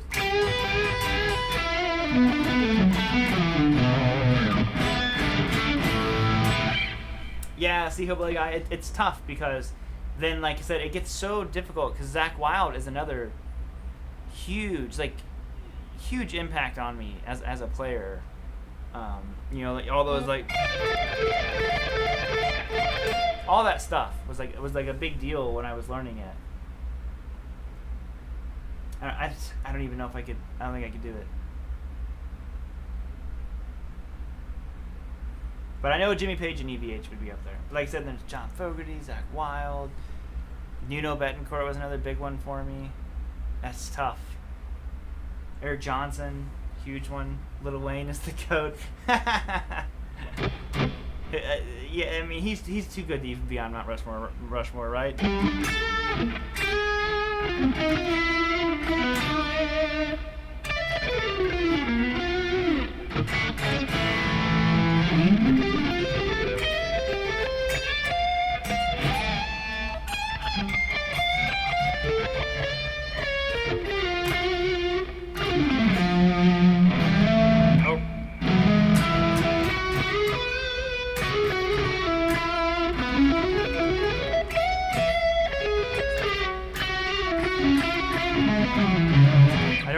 James Burton stuff. Which one player have you met that you were completely... I'm sorry, blah. Let me read that again. Robert, which one player have you met that you were completely in awe of? Who have I met?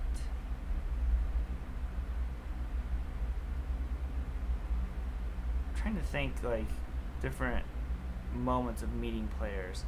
The one that, as soon as I read that, the first one I jumped out at was, you know, I got to meet Nuno in 2008 after an Extreme show in the House of Blues in Cleveland, and it was really like, you know, like I said, Nuno's had a humongous impact on me, and he was so nice, he was so chill, and he was happy. Like I said, like I remember they came up to the show and we were right up front. Like I was like, dude, you know, Nuno was always standing right here on stage. Like, he's always stage left. And so me and my buddy got there, Stephen Rhodes, and we got right up front. We were literally right up against the stage. And of course, the whole time we were just like, Nuno, you know, just watching him. And afterwards, the security guard, because we weren't being crazy. Oh, you know what's funny? My other buddy, Jacob, was with us, and I just remember there was this like older chick like beside us, and I just remember she licked him. I can't even remember what she said to him. He was just like, dude, this lady just licked me. That's so funny. I just thought about that. Anyways, the security guard was like, hey, if you guys leave like 5 minutes early, you can catch him like going to the bus. And sure enough, there was a line of people back there. And the only one that didn't come out, Gary Sharon didn't come out, but K-Fig and Pat Torpy and Nuno Betancourt all came out, all just like super hot, sweaty, like all that kind of stuff. And they like stood there and met every single person, and then they went and got on the bus. You know, then I don't know, that just like, to me, said a lot about them, that they were like, you know, they just did this full show and then still went out there and stood for an extra hour or so and met fans. Terry!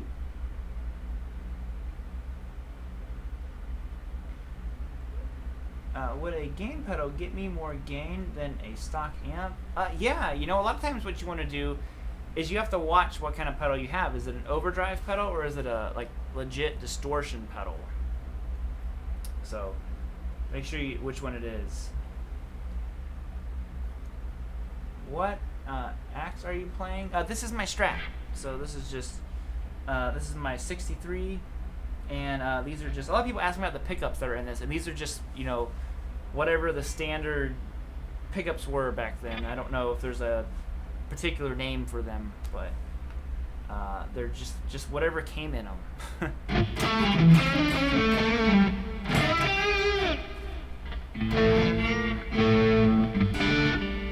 Ooh, Tommy Emmanuel. See, that's another one.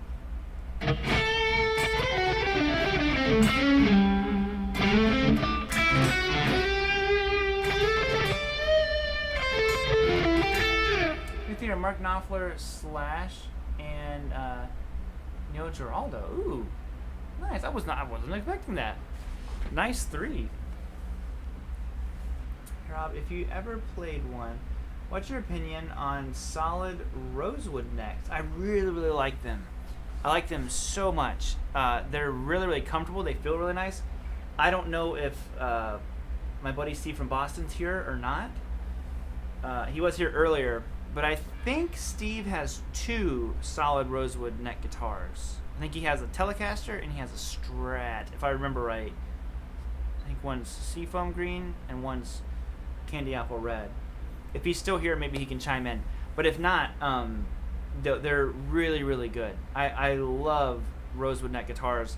I've also played PRS, like the Modern Eagles, the McCartys, had solid rosewood necks, super comfortable. And they all have like it's like an unfinished or like satin finish to it. So rosewood just feels really, really cool. It feels different than maple. From like a physical standpoint, it just feels different on your hand, not like, oh, the tone is different and all that kind of stuff. It just legitimately just feels different. It's kind of like if you've ever played like a Wenge neck. I was supposed to see Tommy Emmanuel in March. Oh, that's such a bummer, Mike. Me and my wife got lucky, and we drove down to Cincinnati, which is a long drive, because we live up north. But we drove down, and it was incredible that one person could generate so much energy, just him and an acoustic. So hopefully that gets rescheduled, and you can go back on a later date, man. Jimbo, what's up, buddy? Says, I have an American professional Strat with a rosewood neck. It's my first Strat, and I love it. Yeah.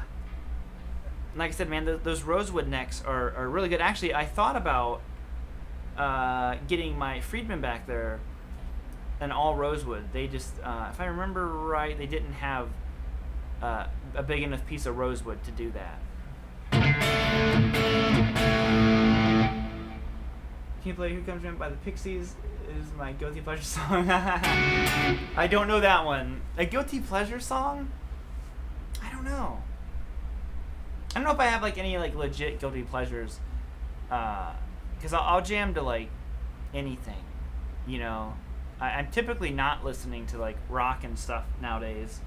Like if I'm in like the kitchen, like if I'm making food or something, or you know, whatever it is, I almost always have funk or like disco music on. It's just like I just love listening to that real groovy stuff, or kind of like stuff that's like poppy. But I really liked it when I started breaking down vocal lines. Is a lot of like Mariah Carey stuff. Honestly, when I would try to like learn her vocal line on the guitar for videos, because I did a video called Vocal Lines on Guitar, and it really made me like appreciate a lot of those guys, like the runs that they were doing to try to like translate it to guitar. If you want something, some people were asking me about being melodic. If you really want to like learn how to be melodic on guitar, learn some vocal lines from especially from like pop singers, you know, because regardless if if you like the background music, although a lot of times, like especially in like the 80s and 90s, like I said, like the Mariah Carey stuff, there's a lot of instrumental like stuff inside of her music, and it's played by like incredible session musicians, so it's legit stuff. But learn that stuff, and you'll notice how simple a lot of the melodies are, and it makes you as a guitar player, we try to be so busy, kind of going back to the lesson I just posted about giving it space, and you realize that it doesn't have to be so busy and hectic all the time. And it makes you, like I said, you take a step back and you're like, wow, that vocal line was really, really powerful. Even like, what's her one song? The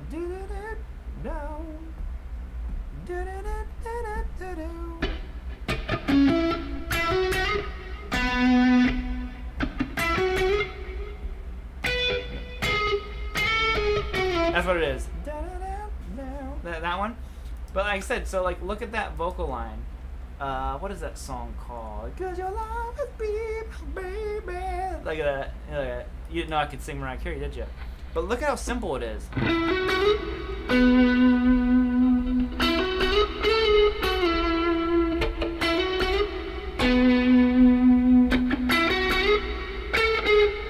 It's literally just walking up, not he, she's literally walking up the scale.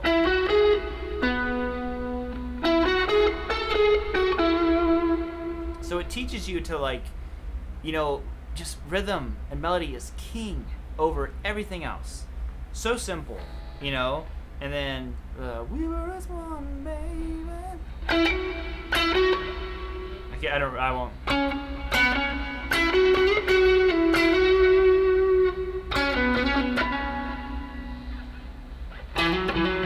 don't remember how it was. It's really interesting to learn that stuff, though.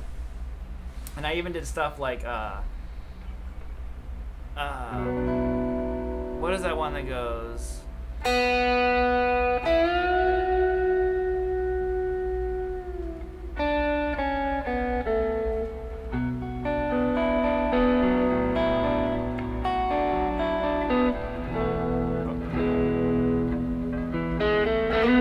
What is that song?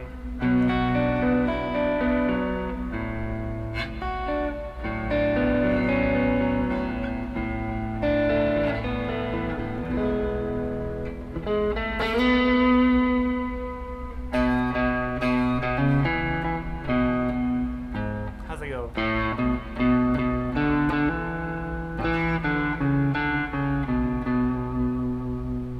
What is the name of that song?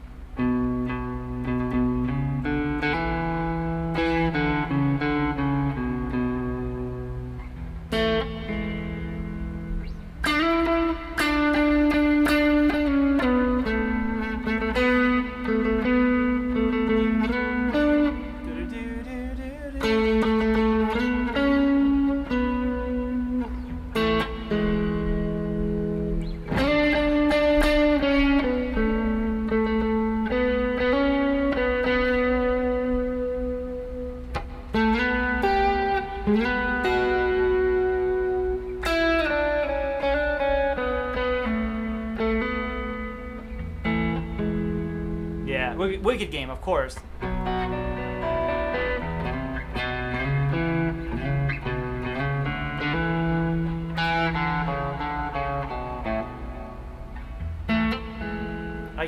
I don't know. You just learn that stuff, and you're like, man, is that powerful? And you know what? It's simple. It's kind of like don't overthink it. You know. Yeah, Chris Isaac. I can't believe I forgot that. I learned that because that's one of my mom's favorite songs. I learned it a long time ago. But I don't have a whammy bar to do it. But like I said, just look at that. Like really break down what's happening.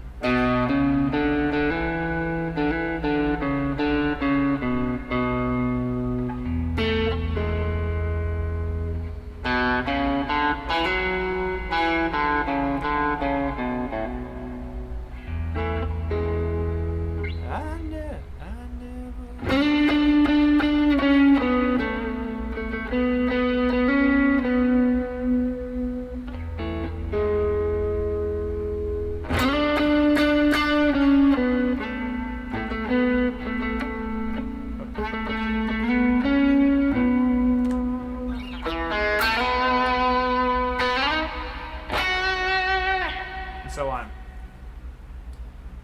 Crazy and give a heart. I used to know that actually. I played that back when I was in high school.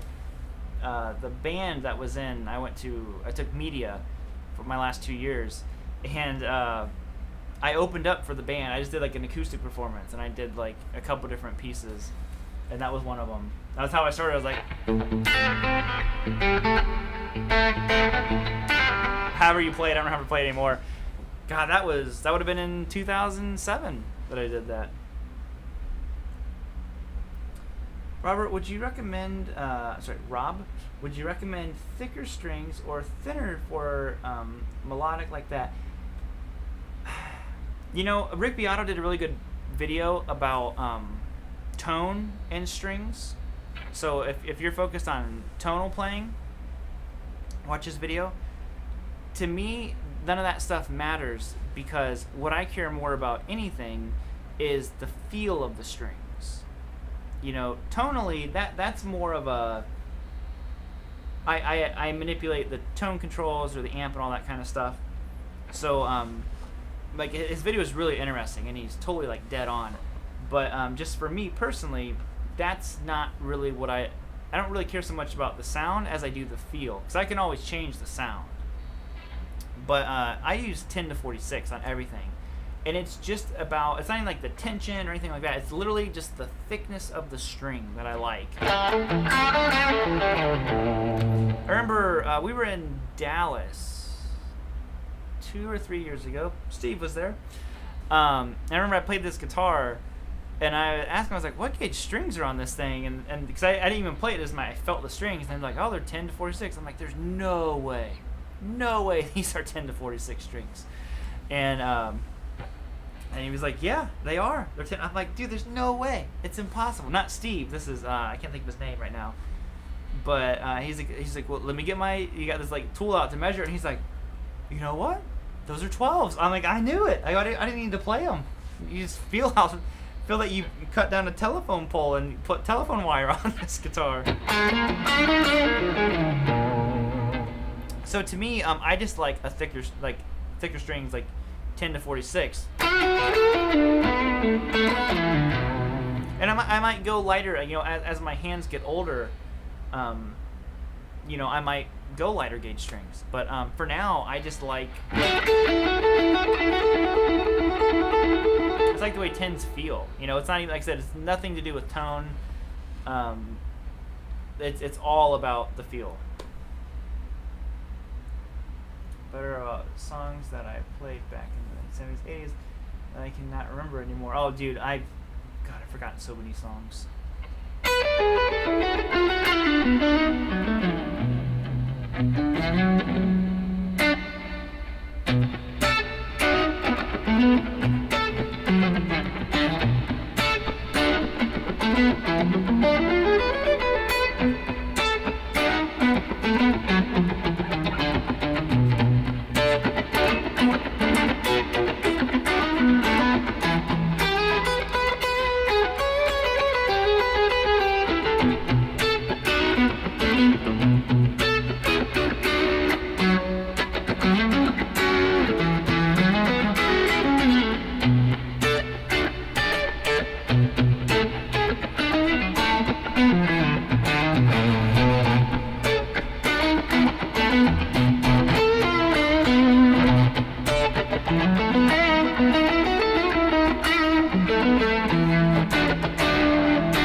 Sure, I'll play the baritone. Where's it at? Back there. I'll get the baritone. I like the... Oh, yeah, sorry. Your comment got hit. Bam. There you go. Oh, thank you, Bigger Tower. Ernie Ball. Yeah, I like the Ernie Ball. I switched to Ernie Ball strings. I use the Paradigm. Now is what I switched to a while back. Probably 5 or 6 months ago. Ernie Ball is supposed to send me one of their, is it Sombre guitars? Not to keep. I just asked him if I could check one out. So whenever they're kind of back up and running to full capacity, the man Tim over there is gonna send me one. But yeah, I like them. What happened was I was just having so many strings break, and not just because of one guitar. If it was on one guitar and they kept breaking, I would think there was a burr in the saddle or something like that. But it was across multiple guitars. I'm like, what is going on? I was like, I'm sick of this. And I went and got NYXLs, a pack of Paradigms, and I got another brand. I can't remember what it was. And I tried them all. And I broke one of the NYXLs literally the same day that I put it on the guitar. I was like, well, and I know that a lot of people swear by them. I'm like, all I know is maybe the pack I got was bad. But I took it as an omen, like, don't try those. And then the Paradigms I couldn't break. Like, they didn't break. And I was, purposely playing rough with the strings. And I was like, all right, well, these are the winners. And I bought some more of them. And then my buddy Fluff, texted me, and he's like, because I posted a picture I was trying the Paradigm. He's like, dude, let me like introduce you to the guys at Ernie Ball. I was like, that'd be great, man. I said, I'm already buying and using the strings, so I ended up getting hooked up with Ernie Ball.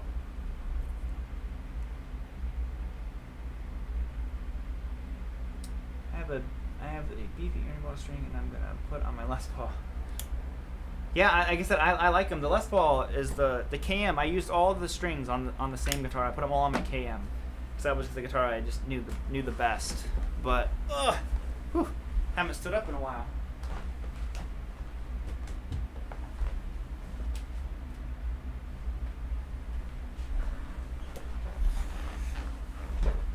Okay. I like elixirs.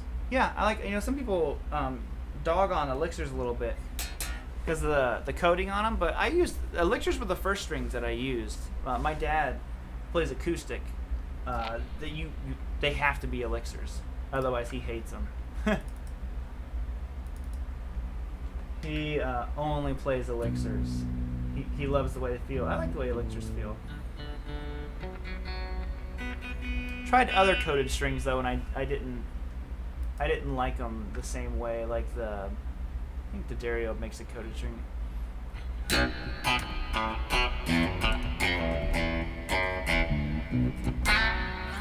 Baritone is another one of those really, really cool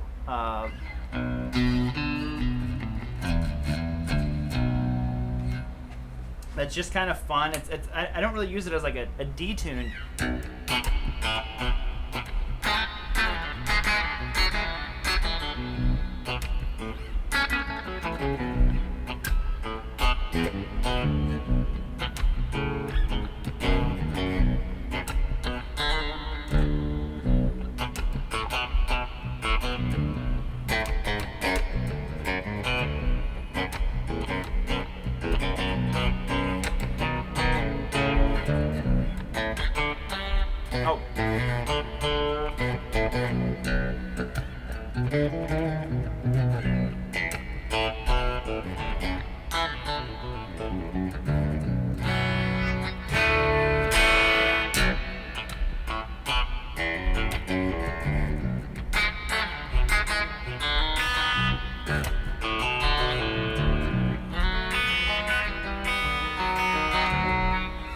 I don't know why, that's just kind of like the vibe. Like, I get way more of like a funky kind of vibe out of this guitar than I do the kind of like drop tune stuff. It's just all like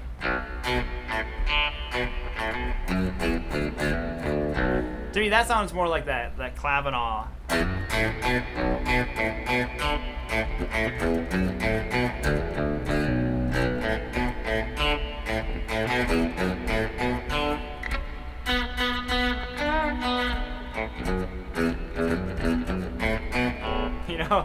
That's what that sound reminds me of.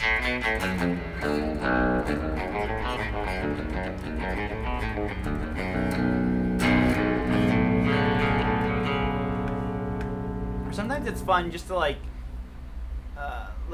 just turn on an effect that you don't normally use. Like if I was doing like a rotary.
It's just fun.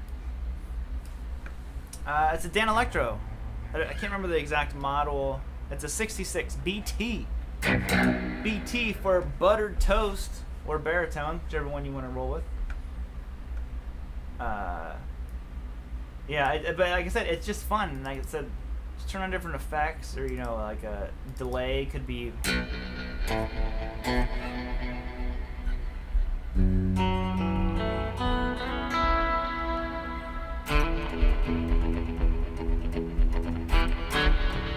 No.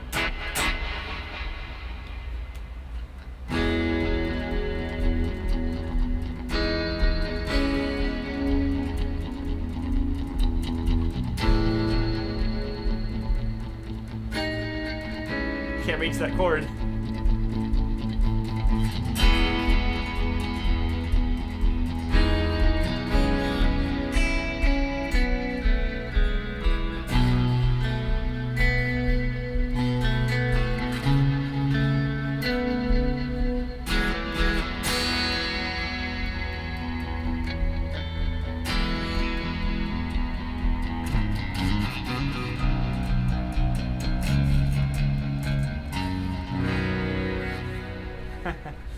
There you go. Oh, Spirit in the Sky. I bet you could do a pretty heavy version of it on this one. I've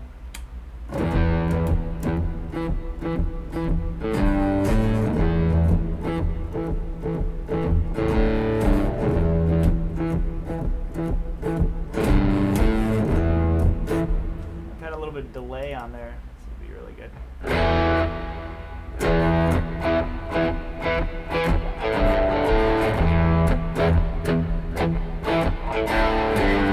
Baritone's hard to play though because the scale is so different, so it takes me a minute to like adapt to it.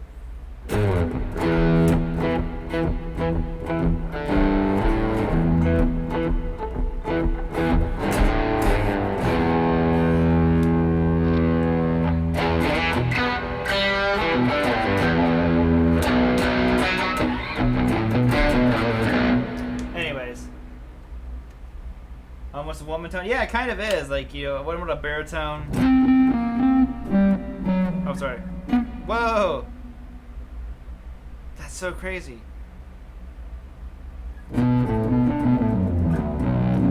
Wow. That just blew my mind.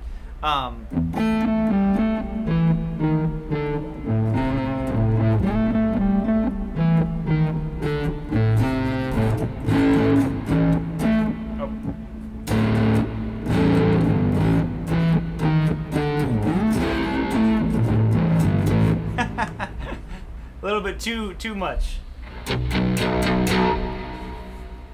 What gauge do I use on baritone? I don't know, to be honest. These are the same strings that came on it.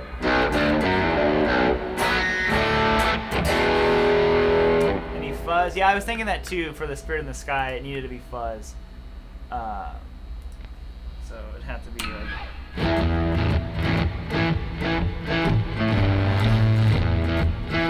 Oh! Oh man. Oh.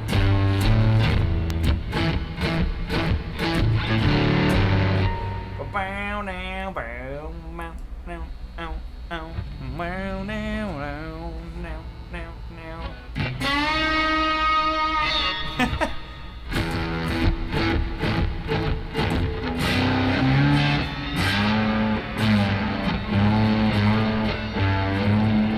On a baritone, man, that's not even.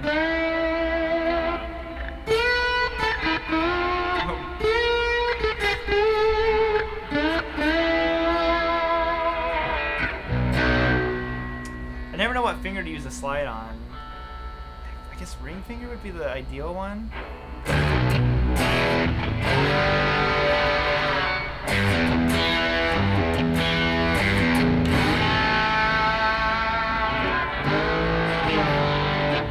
I just can't play slide. It doesn't compute. For whatever reason. I just can't do it.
like doesn't work. Like I can hear what I want it to sound like.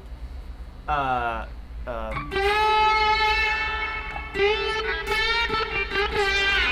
there we go. Hey, that was kind of right.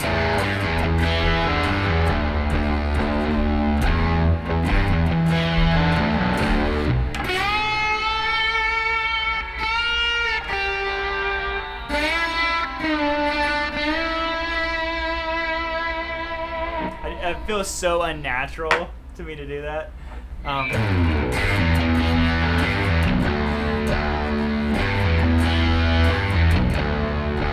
Whoever told me to add fuzz to this, I think, Sam, was it you?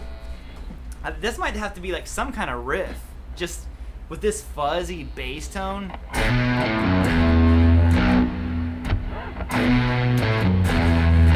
Oh.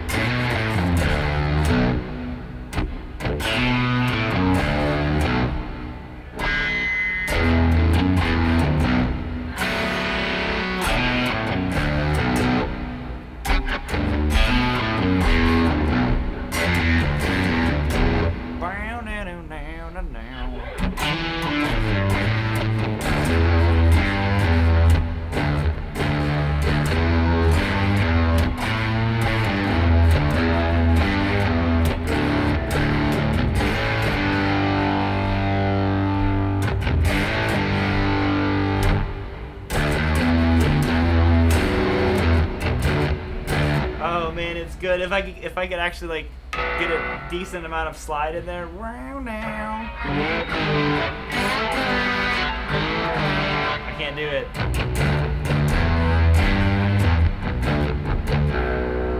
It has to be something I'm doing wrong.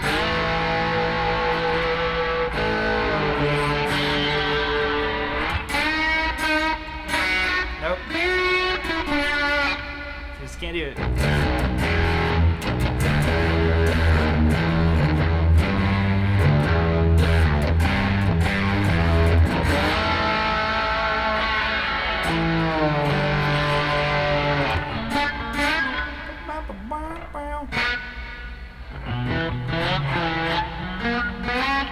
No, it's really strange how like it's like I can kind of hear what I want it to do, but not the same way I can if I'm just like playing with my fingers. So it's definitely its own thing.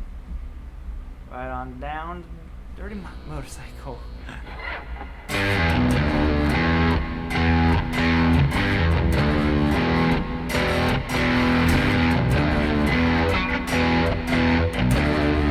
Supposed to mute the strings behind the slide with your spare fingers. Oh, I didn't know that.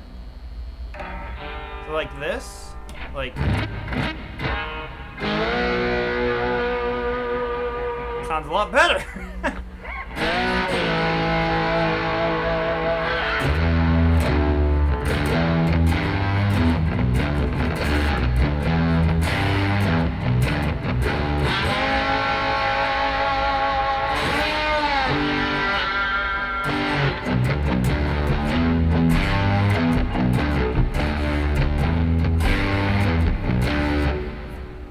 It's totally swampy, so you know what we need to do to this tone, right? It's just what has to happen.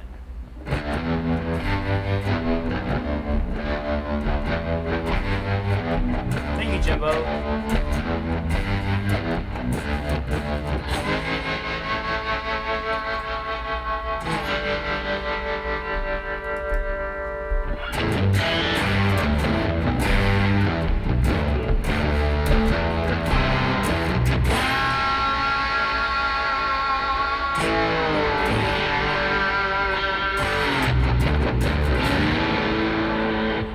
Can't believe how much of a difference that makes.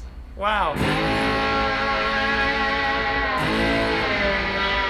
Well, vibrato definitely sucks on slide. No.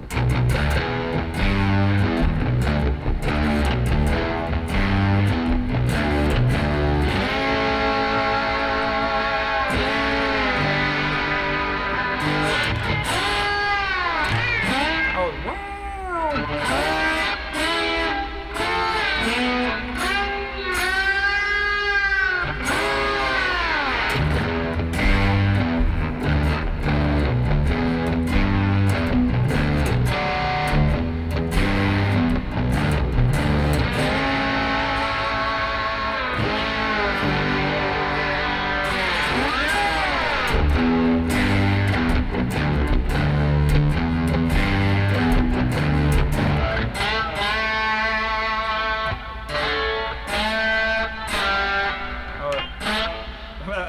like, what even string am I on?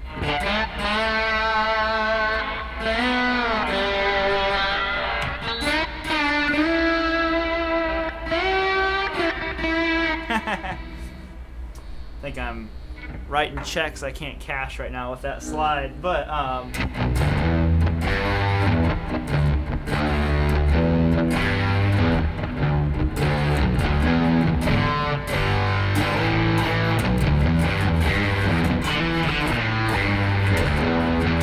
there we go. Round and down now. Anyways, we'll save that. But that's it's a killer thing about the slide. Thank you, Jimbo. And I think Sam, he recommended adding the fuzz to the baritone. Sounded sick.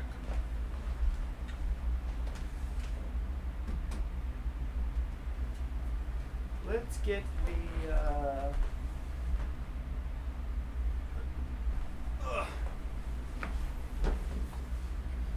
can't tell if I'm getting tired or this guitar gets heavier each time I pick it up.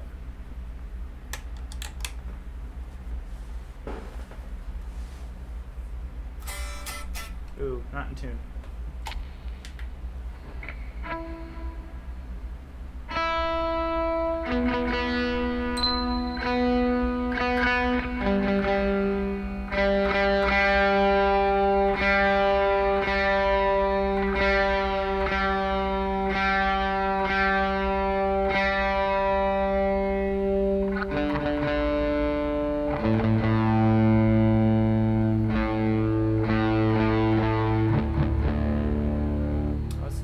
Tuned to drop D.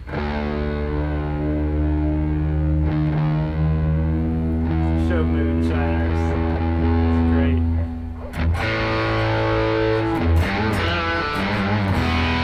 I was curious about this fuzz tone.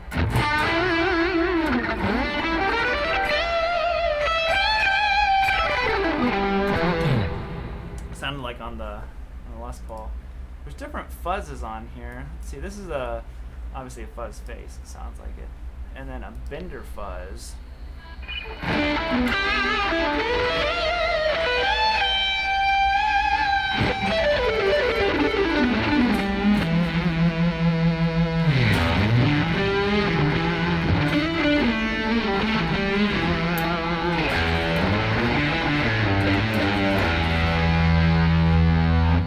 Like the bender, like the fuzz face, and then they have an octave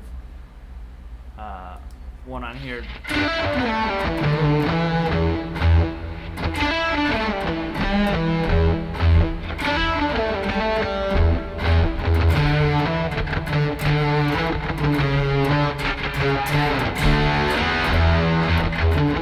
Sounds like some like Rival Sons almost.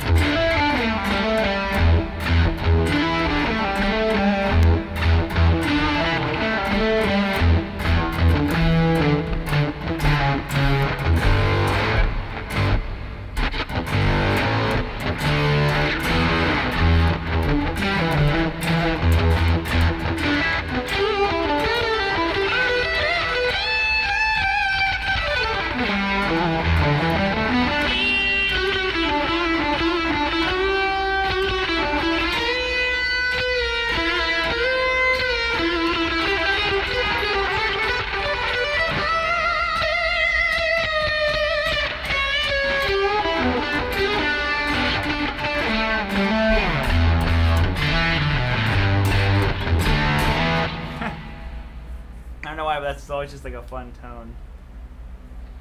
Play on do I feel like I have? Oh, I was reading. Comment was deleted like as I was reading it. Where are you? Oh, sorry. I used Jazz 3 picks, so I can't remember how thick these picks are.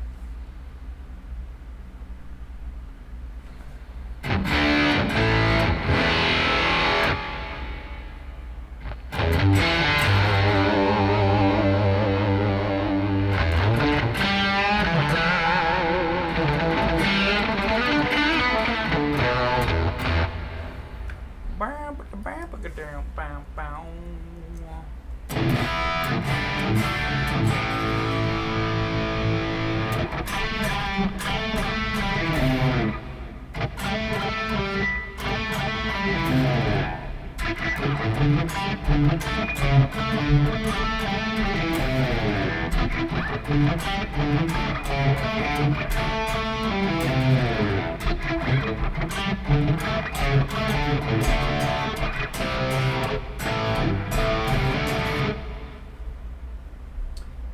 nice meeting you at NAMM this year.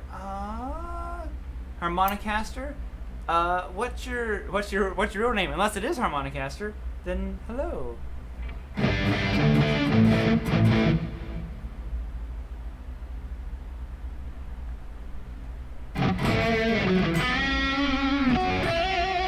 But thank you, man, for stopping to say hi. Sorry, I'm not trying to be a jerk.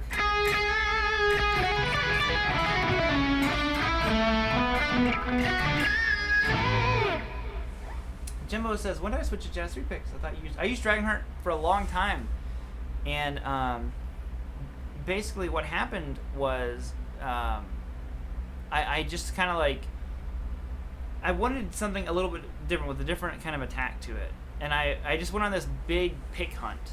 You know, it was nothing against, like, I'm friends with Corey over at Dragonheart. Like, there was nothing ever that he did or anything like that. I just kind of like got this like itch, and I don't know how many picks I tried. I tried the John Petrucci picks. I tried different just like 10 different kinds of picks, and I got a Jazz 3, and I was just kind of like, okay. I was like, I used the Jazz 3 for 8 years before I ever went to the Dragonheart picks, and I know Corey was changing some stuff, and he was busy doing other stuff, and I was just kind of like, oh man, I was a little bit worried I wouldn't be able to get the picks anymore. So I was just kind of like trying some other picks out, and I ended up just liking the Jazz 3s again. And I was like, well, whatever, I'm just gonna, ride it out with Jazz 3s. But yeah, the Dragonheart picks are still great.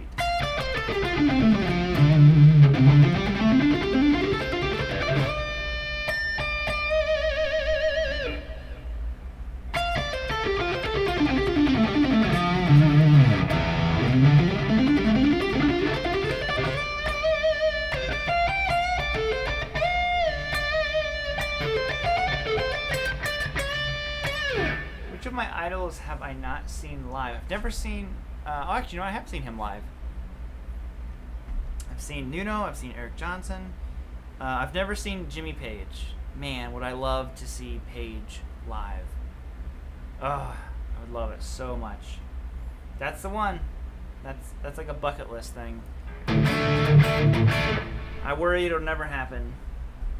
But man, would I love to. I mean, I would love to see him in the Led Zeppelin form, of course, but just I would settle for anything at all, But yeah, hopefully he'll do something at some point, but I'm sure it won't be anytime soon.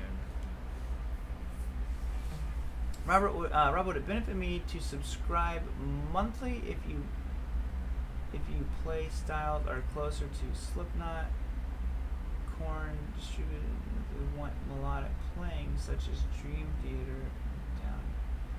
Or would it benefit me to subscribe monthly if my playing style are closer? I guess I'm not sure what you mean by subscribe monthly. I'm not super sure what you mean. You mean to like subscribe to the channel monthly? I'm not sure. I'm sorry. Fender 37. Oh yeah, nice one, Krager. Better hurry, Rob. Page is like 108 years old. That's the other thing, he doesn't really do the touring stuff anymore. I was looking, this is a while back, I was looking at his website, and man, he hasn't done anything in years.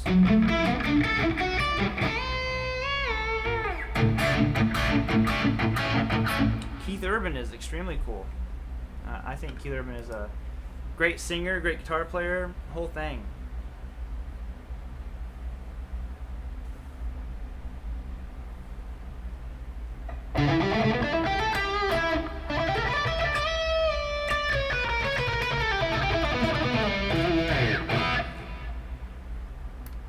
I tried V-Picks for a while too. And I like Vinny a lot. What I found was the pick that I ended up liking of theirs and was using. you know, it had holes drilled in it, like purposely, and I kept breaking them when I would do pick slides. So then I just kind of like, I was like, you know, and then I ended up going back to Jazz 3s, and then I went to Dragonheart, and I used Dragonheart picks for about 5 years, and then probably 5-6 months ago, however long ago, maybe it was a year ago, who knows at this point, I can't keep track of all this stuff, I went back to Jazz 3 picks.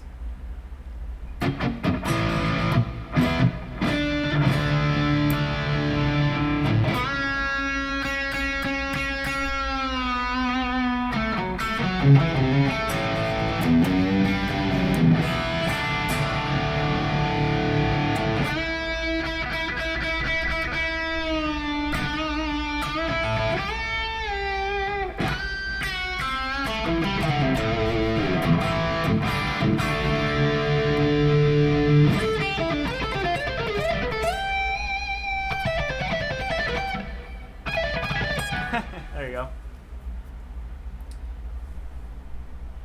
Do you still keep in touch with Austin Trogley much? Oh, dude, yeah, I was just texting him yesterday. I think it was yesterday or the day before, whatever it was. Yeah, totally, man. I'm buddies with Austin. So, you might be seeing me in one of his videos sooner than you think. Try Jazz 3. Ogre fingers. So tough for me to use. I bet. Yeah, these are, I mean, they're really tiny picks.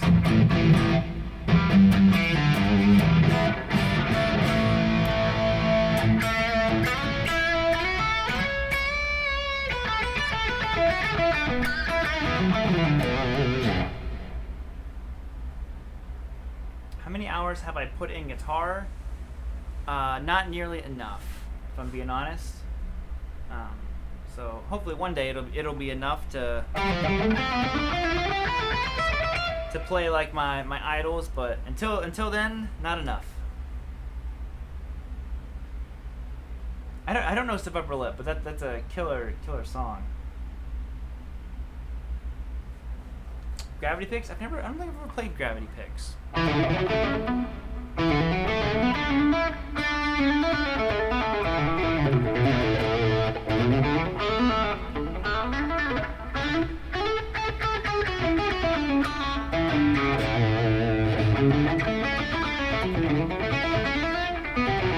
What's a foreign instrument you would like to try? A foreign, I assume you mean like an import guitar of some degree.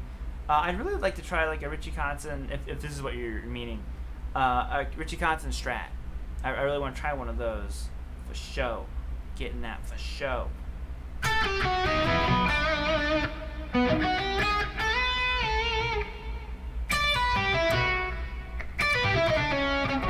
Oh man, picks affect your tone like crazy. It's actually really wild because people are always so focused on strings and, you know, body woods and pickups and all this stuff. Your pick is incredibly, you know, just influential on your tone. I mean, it was a sesh. Yeah. So no. So the member only thing. Basically, what we do with that is typically I didn't do it today because I did a live, like an hour and a half clinic this morning. There's a pre-show for all the live shows that's just for the channel members. I have a couple of member exclusive videos that are how I record a song.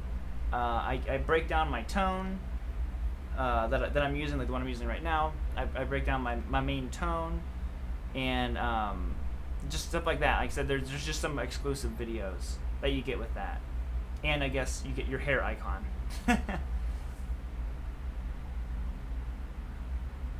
And I forget at what point, but eventually your hair icon changes colors. But you can get this. So there's not so much like constant new lesson content or anything like that.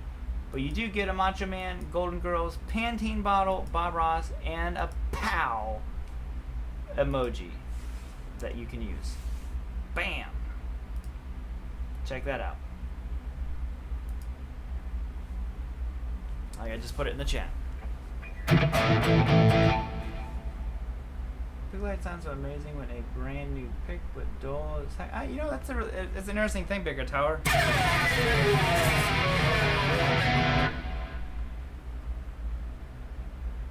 it kind of did word grooves in it. I was curious if it would do that.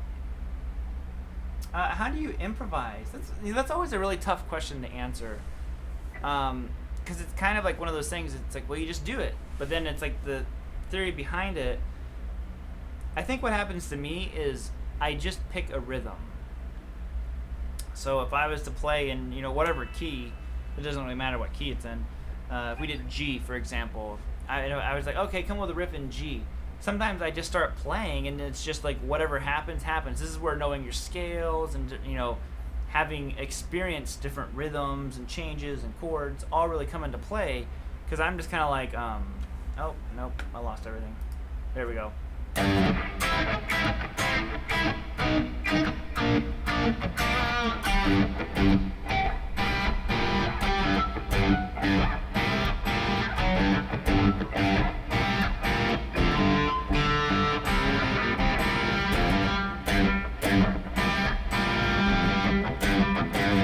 Like that's just improvising. Like that's a riff.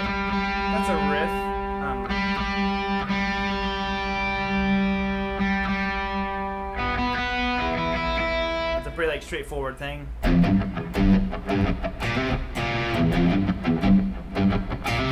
So that's kind of like the root of the riff. Like that's the overall idea.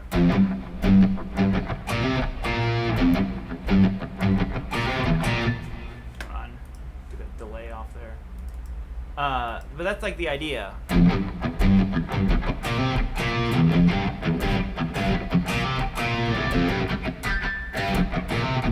then I just kind of start adding to it and continuing the many layers of the riff. So, like I said, I'm like, kind of that's a Billy Gibbons thing,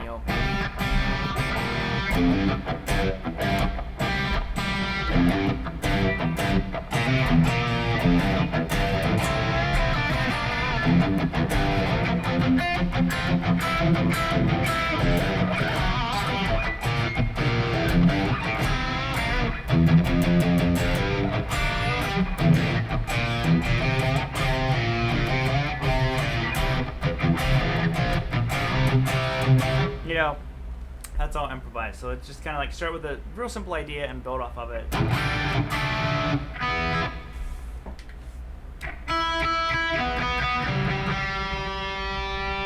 Classic Gibson.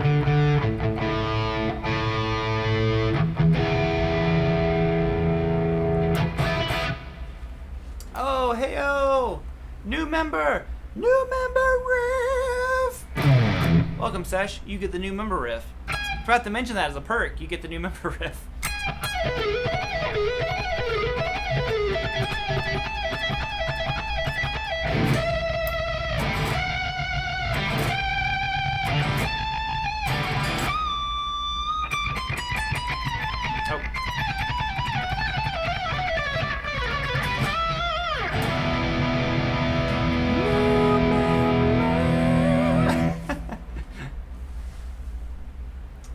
There you go, new member riff.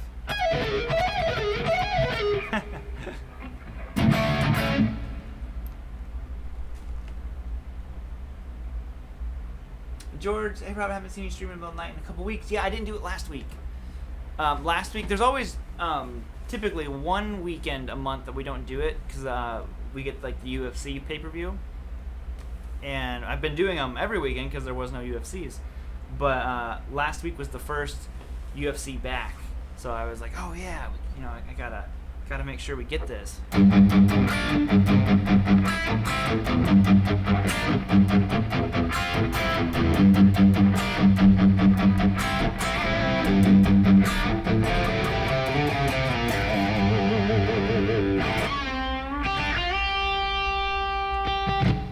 think we all know what guitar needs to be next. I think we know.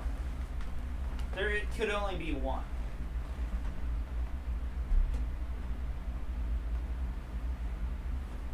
Wouldn't it be funny if I just like walked over with a new guitar? This one! Just out of the blue, no warning.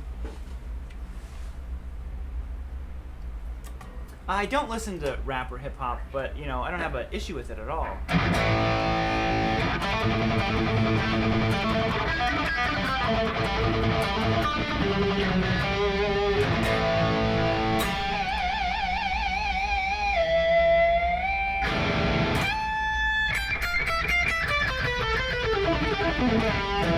Hey! 60 cycle hum! I gotta write you a theme song. Welcome, buddy. Yeah, still alive, man. Yeah, we'll still go for a little bit longer. I still got some pep in my step. This is called 60 cycle hum.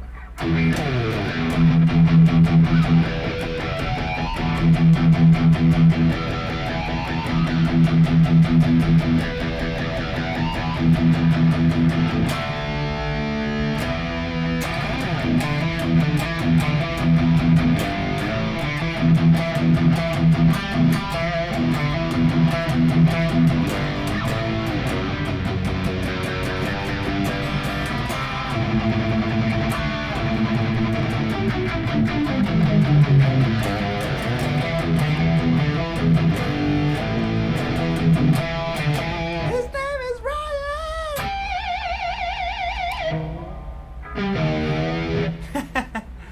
60 second hum.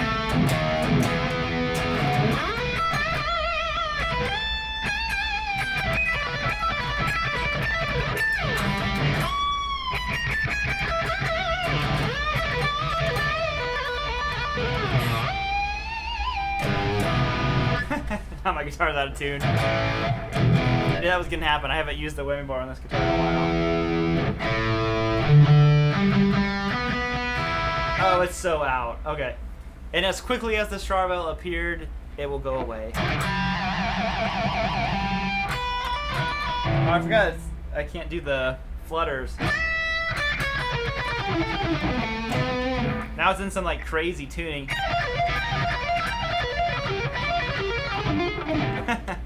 Alright.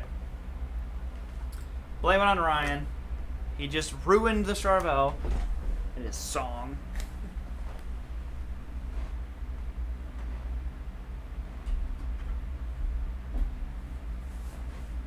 Okay. Oh, someone said gold top.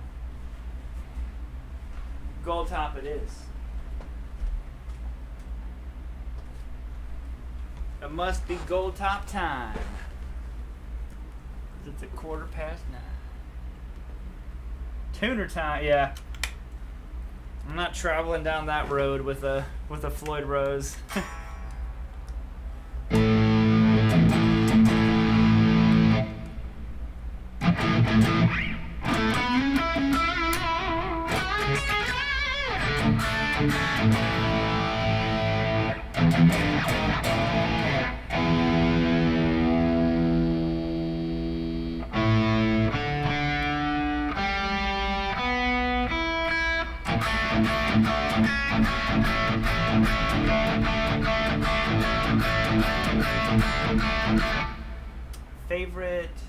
Favorite strap. You know what? I have my favorite strap right here. And I've actually talked about it in another stream before. I've had this strap forever. It's a leopard print one. The ends of it are getting kind of ratty, but I've taken this one like on all the places I went in Germany and China and all that stuff. The strap was right there with me, holding up my guitars, allowing me to rock. And all my shows and clinics I've ever done here, like, you know, in the States and stuff. So that's my favorite strap, man. It's held my guitars on for quite a while, and these little Fender like rubber washers, whatever they're called.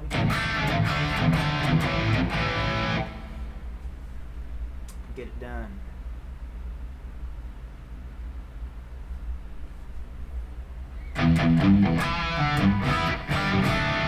That's right, man. Leopard print. Haven't stood up and played since the last live stream when someone asked me about this. Someone was asking me about strap height. I was like, I don't know. I have long arms, so the strap height. Again, I haven't had those things off there in a long time either. Because I wear my guitar pretty low. Yeah, there you go. So you can see it's like at my belt buckle. I'm like full rock mode with no shoes on now.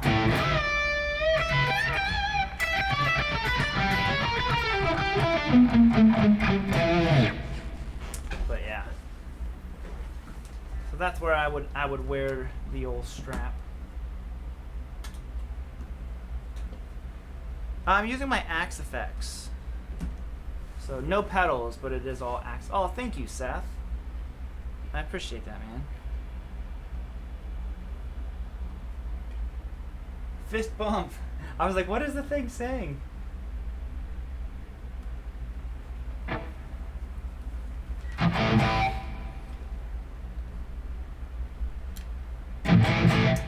Yeah, but yeah, Ryan. So this is all Axe. Well, you're hearing like the mic, which kind of like ruins the tone a little bit. So if I kill the mic, here's the direct tone.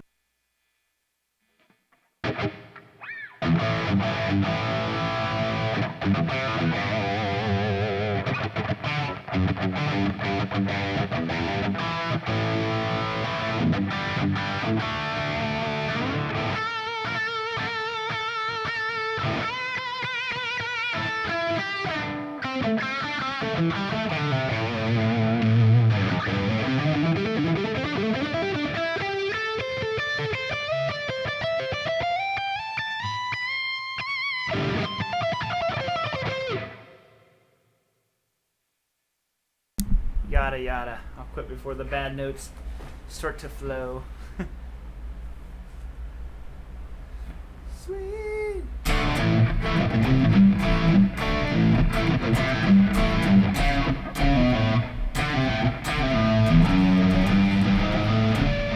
remember how to play that riff right. It's great. I said it live stream. Ah, thank you, man. Yeah, well, like I said, so the nice thing with live streams, dude, and I could do it with my real amps too if I wanted to, with my 2 notes. But so you get like direct audio, so it's so much nicer than having to mic something up for a live stream. And I don't know what you use for your live streams, but I use OBS, so I just have separate channels. I have a fan going right now because it's so hot in here, but if I kill the fan for a second, it's gonna take the noise floor way down. Yeah.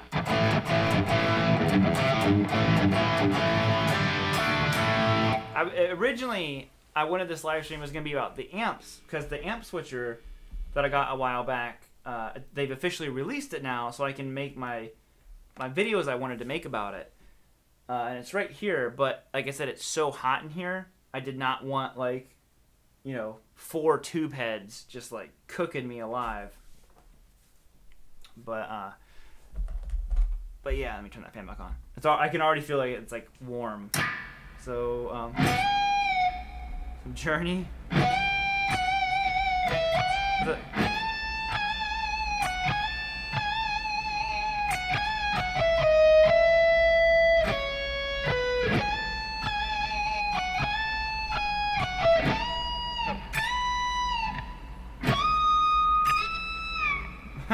Don't stop.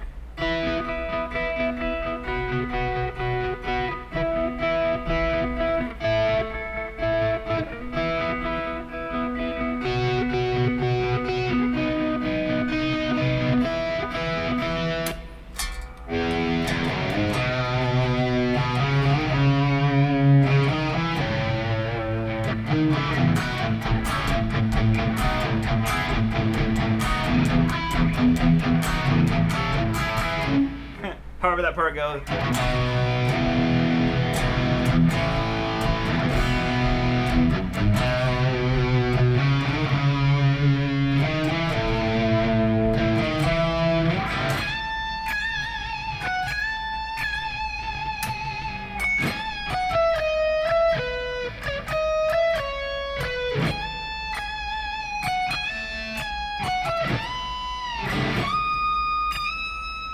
Woo!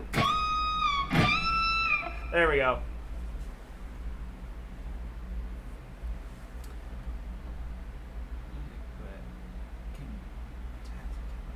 Last Child. Last job, I'm in the monk in the street. I used to know how to play that one, but I can't think how to play it right now. Man, that's weird. I cannot think how to play that riff. It has so many different layers. Yeah, it does. You know, great song. Objects card. Can you download Navati Voice to remove fan and other background noise? It really works well and doesn't interfere with your mic. Oh, that's interesting. Thank you, Larry. I did not know that.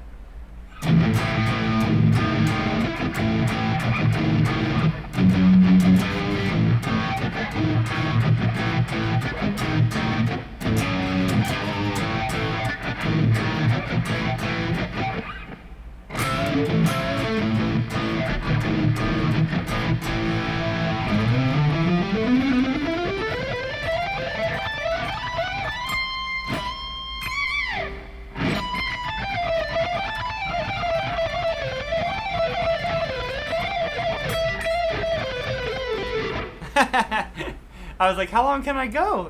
It was working, and then I could feel it falling apart.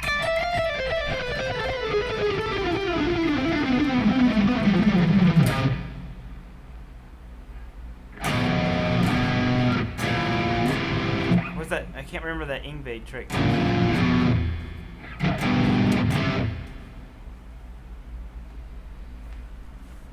Georgia, do you do your session work even remotely? I know you're in Ohio, not exactly the epicenter of recording. You're right. Yeah, no, I've done quite a few different session things. Like I said, there's one of the things I really like that Tim Pierce does is he breaks down a lot of these songs that he plays on, and I want to start doing that. The issue with that stuff is it's hard to get copyright approval because basically I need to get the approval from whoever owns the music, and then not only that, like have the video done ahead of time to sit there as unlisted on YouTube, and then have to go through the steps to get it approved that I have permission to use the copyright for this song, and it's such a headache that I've never really pursued doing different stuff that way as far as making videos, because I'd love to make videos about the stuff that I work on. Like one of the projects I had to unfortunately pass up doing stuff on a little bit ago was, and this is just kind of where sometimes having, like, it sound dumb, but sometimes having a lot of the different gear, or just a lot of gear, really pays off, because I had a guy reach out to me and ask me about tracking all the guitars for a video game that was coming out, and I was like, oh, that sounds really cool. And he just asked what my session rate was and all that kind of stuff. And he's like, okay, cool. And then unfortunately, he happened to. It was time to do it later, that some time had went by, and I couldn't do it on the day that I was just super slammed with stuff. I can't remember what was going on, but I couldn't do it.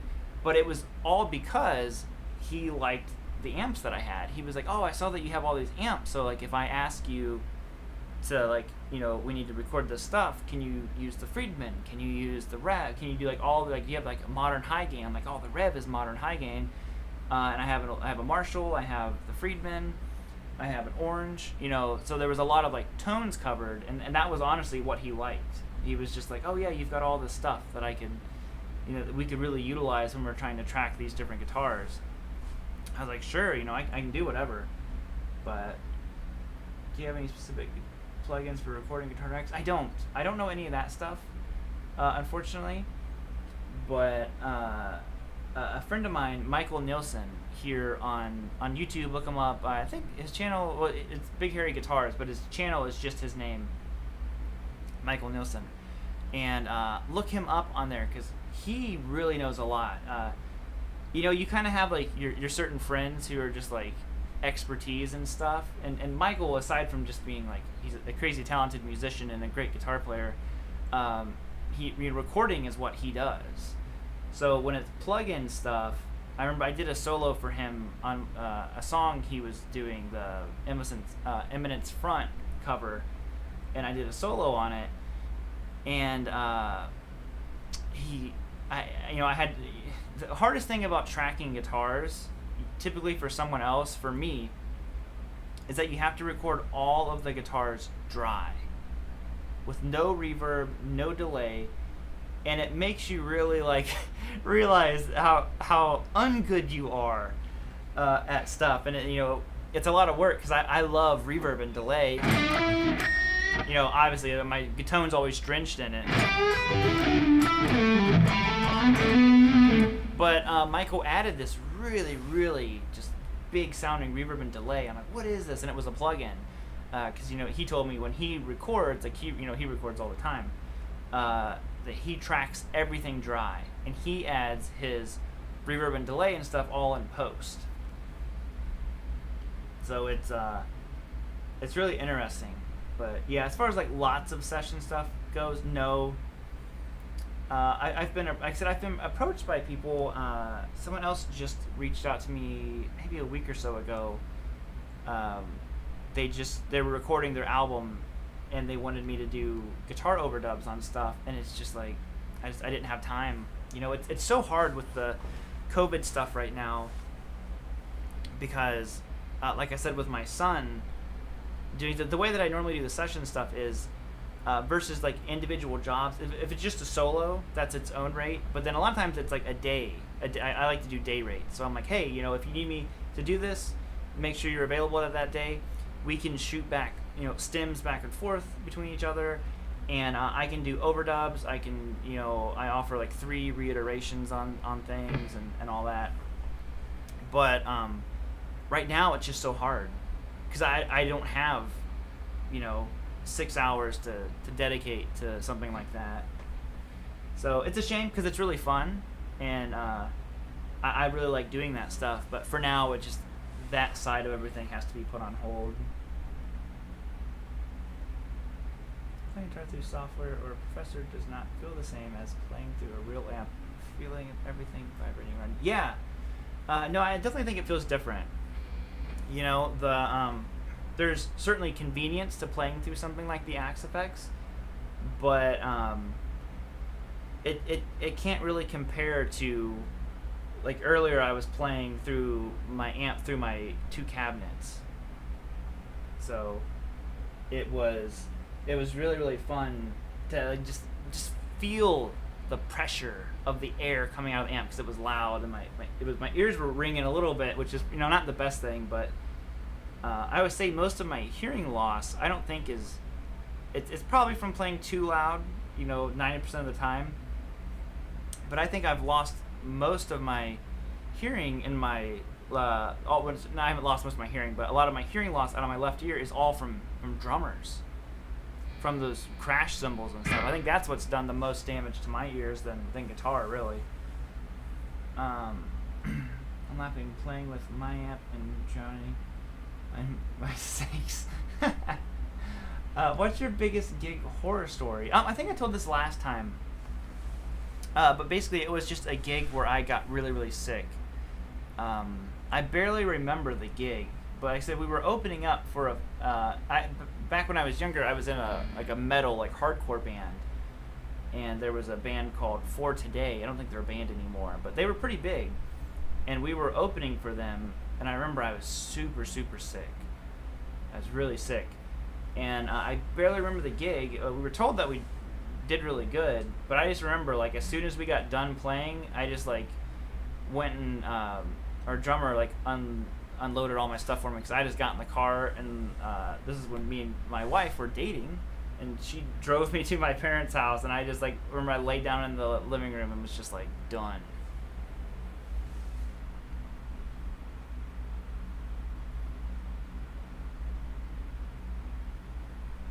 Yeah, every once in a while my ears will ring, and I'm like, no, my dad has bad tinnitus.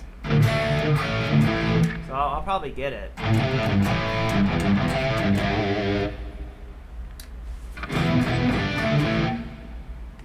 Okay, so no sessions, but what about one-on-one lessons or key aspects of what a person wants to improve on? I don't really offer that either anymore. The one thing I started doing, and today was the second one that I've ever done. I've started doing these live clinics that you can purchase like a spot on. So it's limited to the number of people that can get in on them. But I do one a month. So like, I prepare all the course stuff ahead of time. You get tabs, backing track, and you can actually read in the description about what the course is. So before you ever purchase a spot, you can read about, you know, what exactly I'm going to be teaching. And it's an hour and a half thing. And like I said, it's limited to the number of people who are your kids. Yeah, exactly, Ryan. I think my son's probably damaged my ears more than anything else. But yeah, so I started doing the clinics just because I stopped doing the lessons probably a year and a half ago, or maybe 2 years. I'm not sure. Sam might know. Sam was one of my final students that I had. And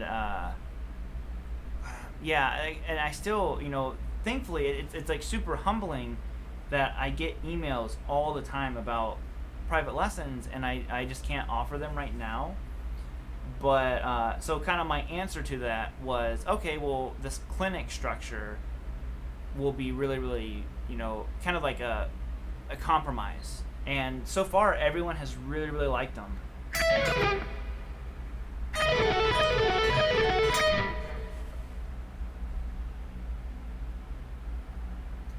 Hey Rob, I'm looking to try and start doing some recording. Any advice?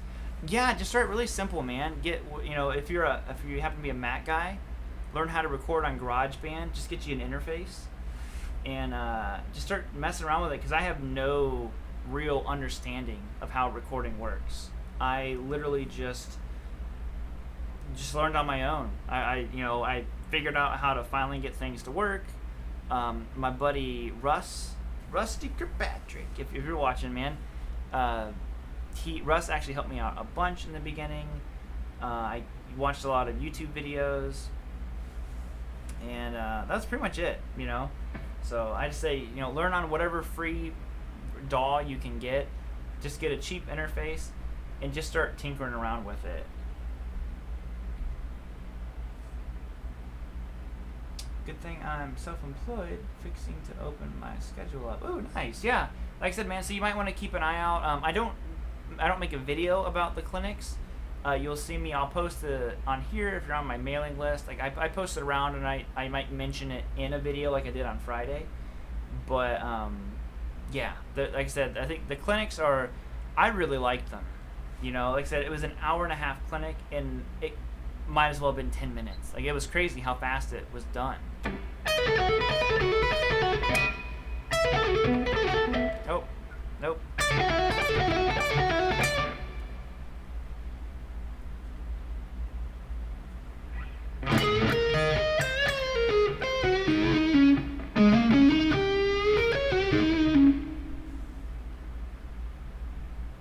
How's the guitar?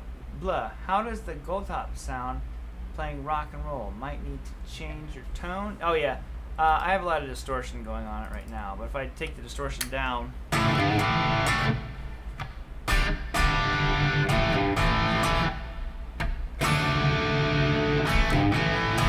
so here it is, without the kind of room mic going on.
I like that riff though.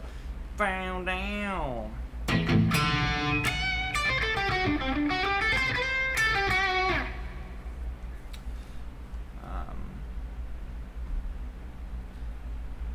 Rob, in these clinics, can you see us or hear us, or is it similar to this? It's just like this, man. It's exactly like this. And basically, the way I have it structured is at the end of each example that I have, like I said, you have the tabs.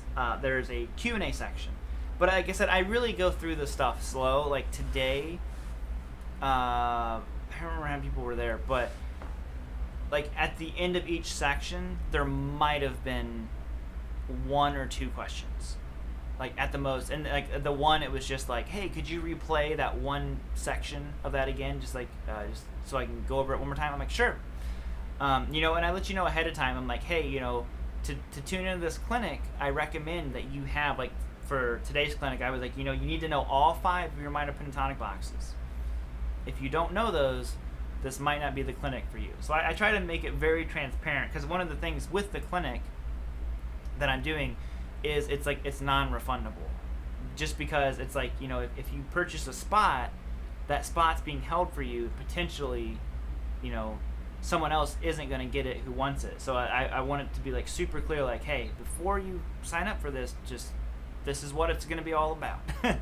So I think that it went really, really well. Like I said, everyone who was there, I was I'm going to send a survey out to them so they can all be like brutally honest, like, hey, do you think it was too expensive? Did you think that there was enough kind of like content? Because everyone was like, oh wow, this was really, really fun, like they liked the way that it went. Sorry, the fan is making my nose itch. And it was just overall really, like I said, it was good enough where I'm like, okay, I want to do more of these, when everyone else agreed. How do you know if you have the perfect Les Paul? It's simple. It's the one that's sitting on your lap. If you have a Les Paul on your lap, man, it's got to be the perfect one, right?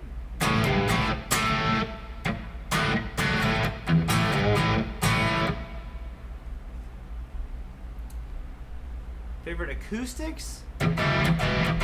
Probably Martin or Taylor. I'm not much of an acoustic guy, to be honest. So I probably don't even have a favorite. I have a cheapo acoustic over there. So I'm gonna switch guitars. Ugh. Whew. All these breaks of not sitting, or of sitting too much.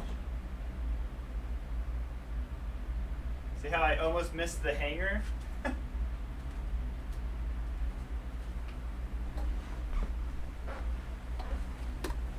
Here you go. The real beast.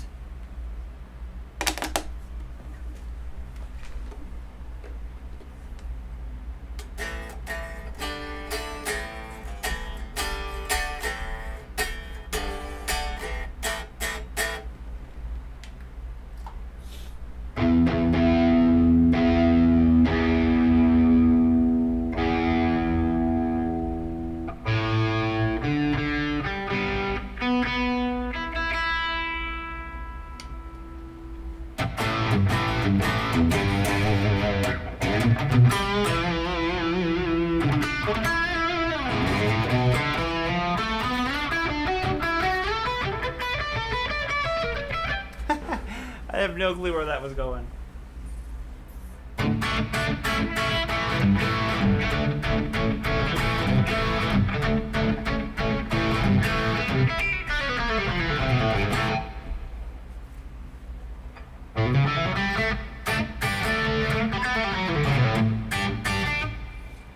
Like a gasoline, you're gonna pump it.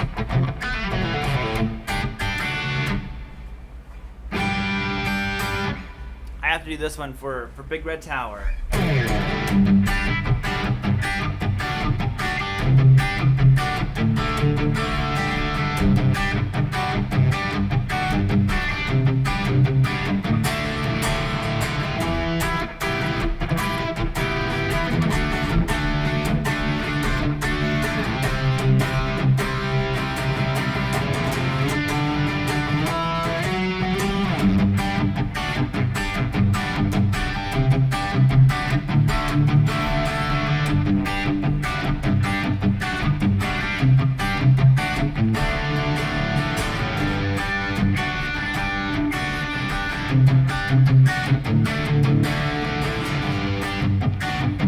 Good luck, Jason. Man, I'm glad you're back on your feet, dude.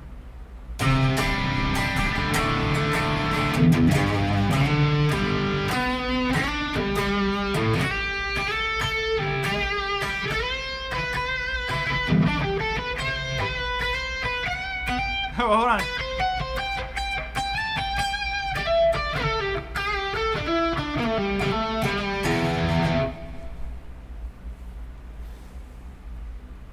And this one's for Sam.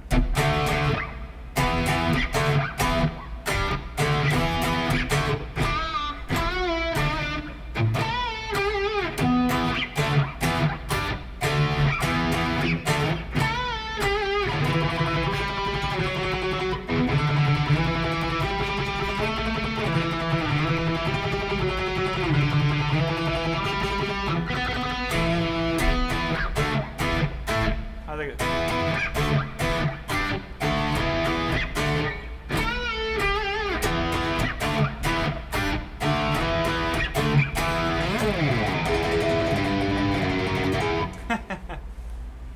Who knows what that was? What did I just play? What did I just play?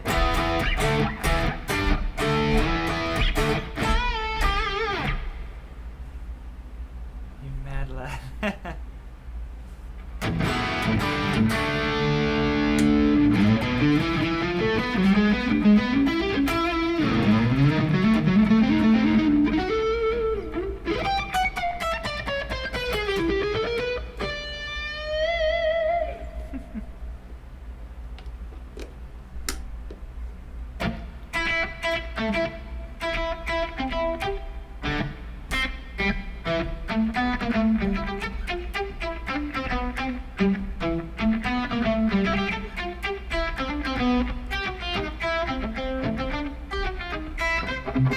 I think it's like a staple, like every guitar player ever has to learn how to play the Mario theme at some point.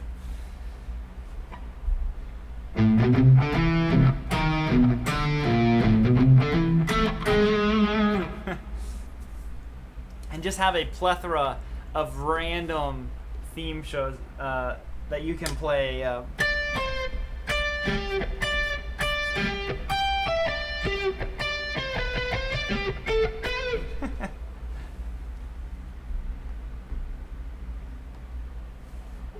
So just like anything you.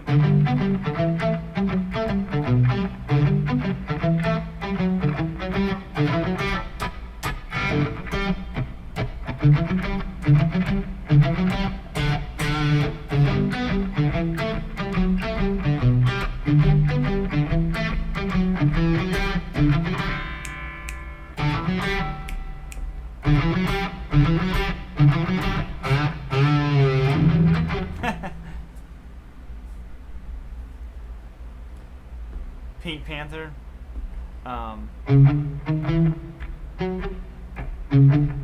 How's it go?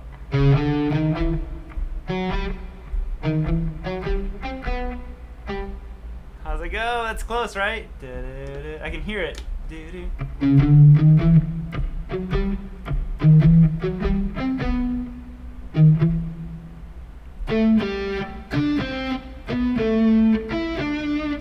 That's so close, I can hear it.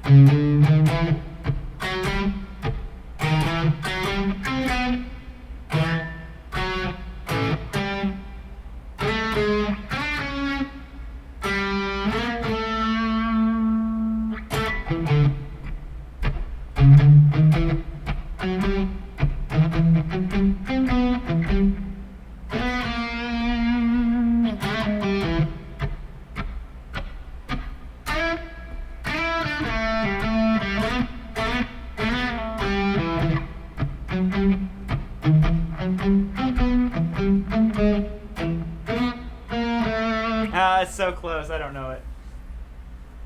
I know everything is shut down, but do you know anything about secondhand music there in Mansfield? I don't.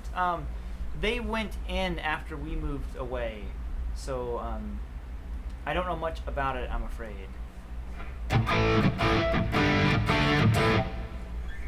Yeah, or at least I didn't hear about them until after we had moved. So we're not we're not really over there by them anymore.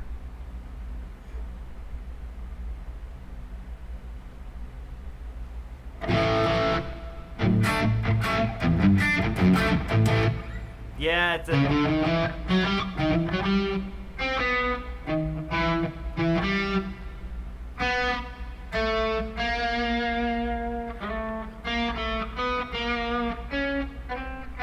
That's what it is.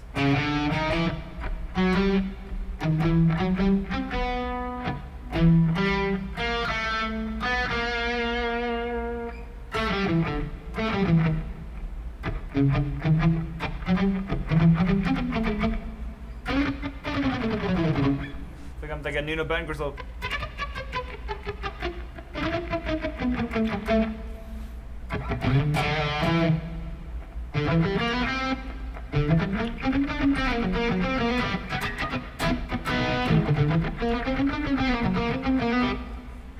Oh man.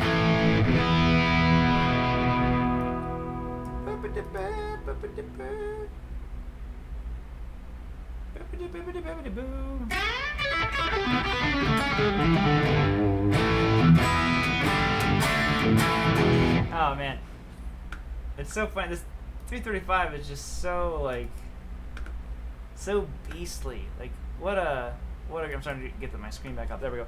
What a great pickup to put in a 335. Just a ridiculously hot, you know, dirty finger pickup. Power Rangers. Da, da, da, da.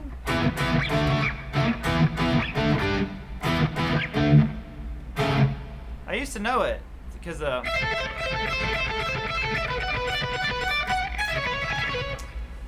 learned it for a video, but I don't remember it anymore. How did it go? Go, go, Power Rangers! Down, down, down, down, down.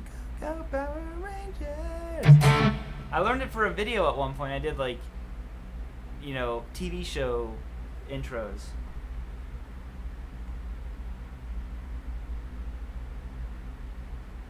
I don't know that one. Oh God, Take 5. Which version? Like the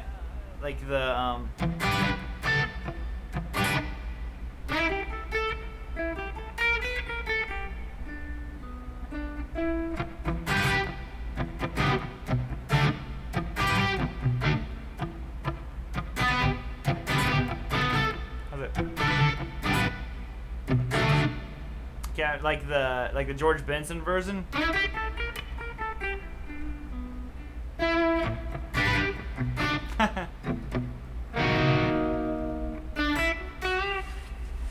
Yeah, I can't do any of that stuff. I've always dabbled, like I'll learn like little bits of it. I think that's what Benson does. He does like that minor set. And he goes to the major 7. No, he does minor. Is that what he does?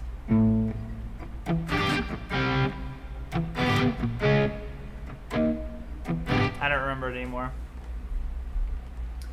I only ever learned the Benson version, which quickly, like, you get like 30 seconds of like usable, not usable, but like human level music, and then all of a sudden he just goes full George Benson on you, and you're like, yep, just might as well just turn this in right now.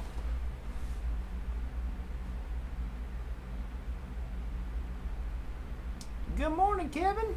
Howdy. This guitar, so like, actually, I'll show you guys. So this is the tone that was in the most recent intro song, I think. The one that was the one chord vamp. Like, it was all just out of E. Because I did the whole, like, with the baritone. Because this was the tone, essentially, but without so much distortion. That's a lot of distortion. It was more like this.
I thought it was a solo that at least like fit the song, you know, because behind it was just those guitar parts. And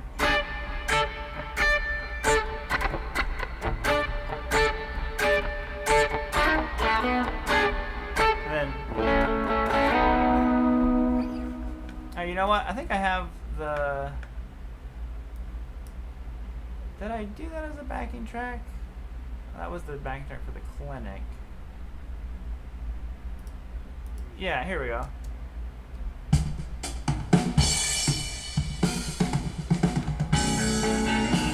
Curious, can you guys hear that?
That was the solo over it, and this was the track. You know, yeah, it was all different layers of stuff.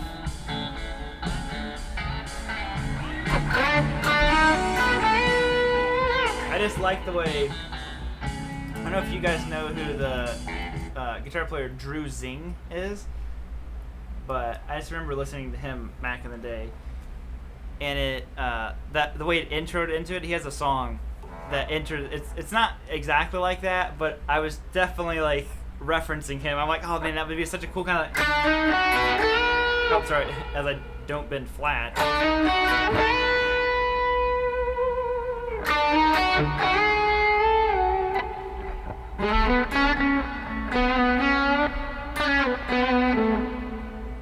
You know, and I had to do so many takes because I kept messing up that one spot right there where it's that rake with your thumb. And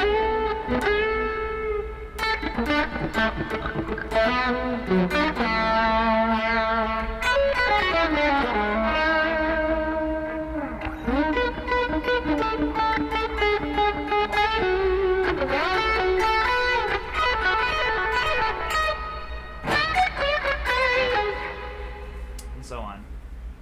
Thoughts on Motor City pickups? I'm not familiar with them, to be honest. Yeah, it's 3 a.m. here. I'm getting pretty tired.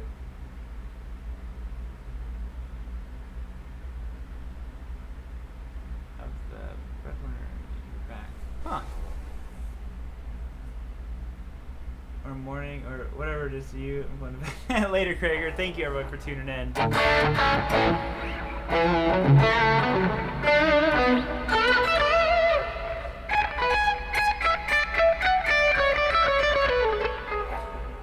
I got a Crash Peeps. It was fun. Thank you for joining the channel, man, and for the super chat. It's on the next stream. Also, I have to check out these clinics before I go. Rob, your battery light is blinking. Oh, thank you. Well, thank you very much. I mean, there's always a risky moment in the live stream.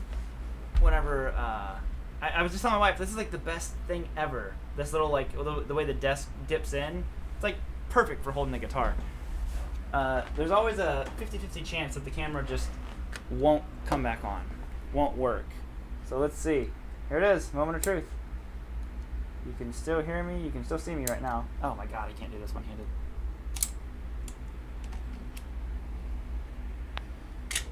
It's me. I'm still here. It's his hat, Mr. Krabs. He was number 1. And so far nothing. It's okay.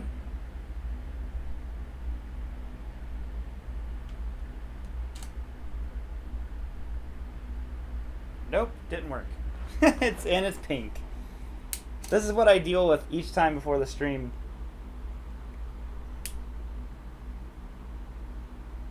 Later, Ryan. I just want to turn it on so I can say goodnight to everyone. If it'll have it. If not, I might have to switch to the other camera for now. Yep. I think it has chosen to not fly. But that's okay, because guess what, camera? You can suck it, because we are prepared here. We're always prepared with camera number 2. Sing for us, Robert. Here's a song about nothing. I'll sing a song to you before I go.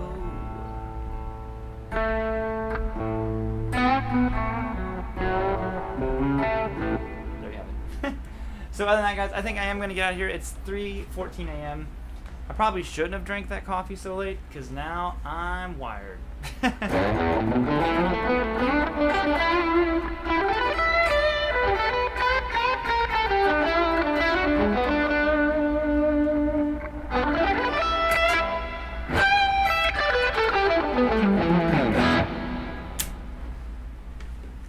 Purple haze, purple haze, purple haze.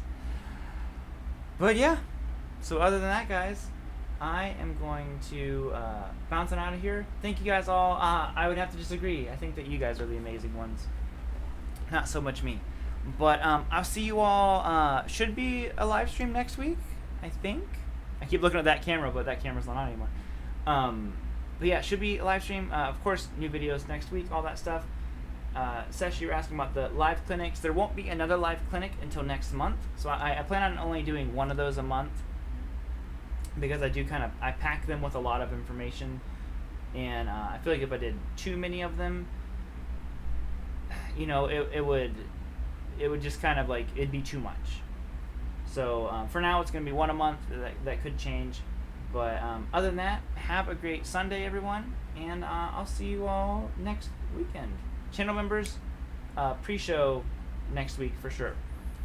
So later, homies. You guys have a great night. Thank you again. Big Red Tower, Sam, all of the guys hanging out with me, all the people who super chatted, new members, all that stuff. Thank you guys. Former members, I'm gonna say old members, former members. You know, we're all cool here. So I'll see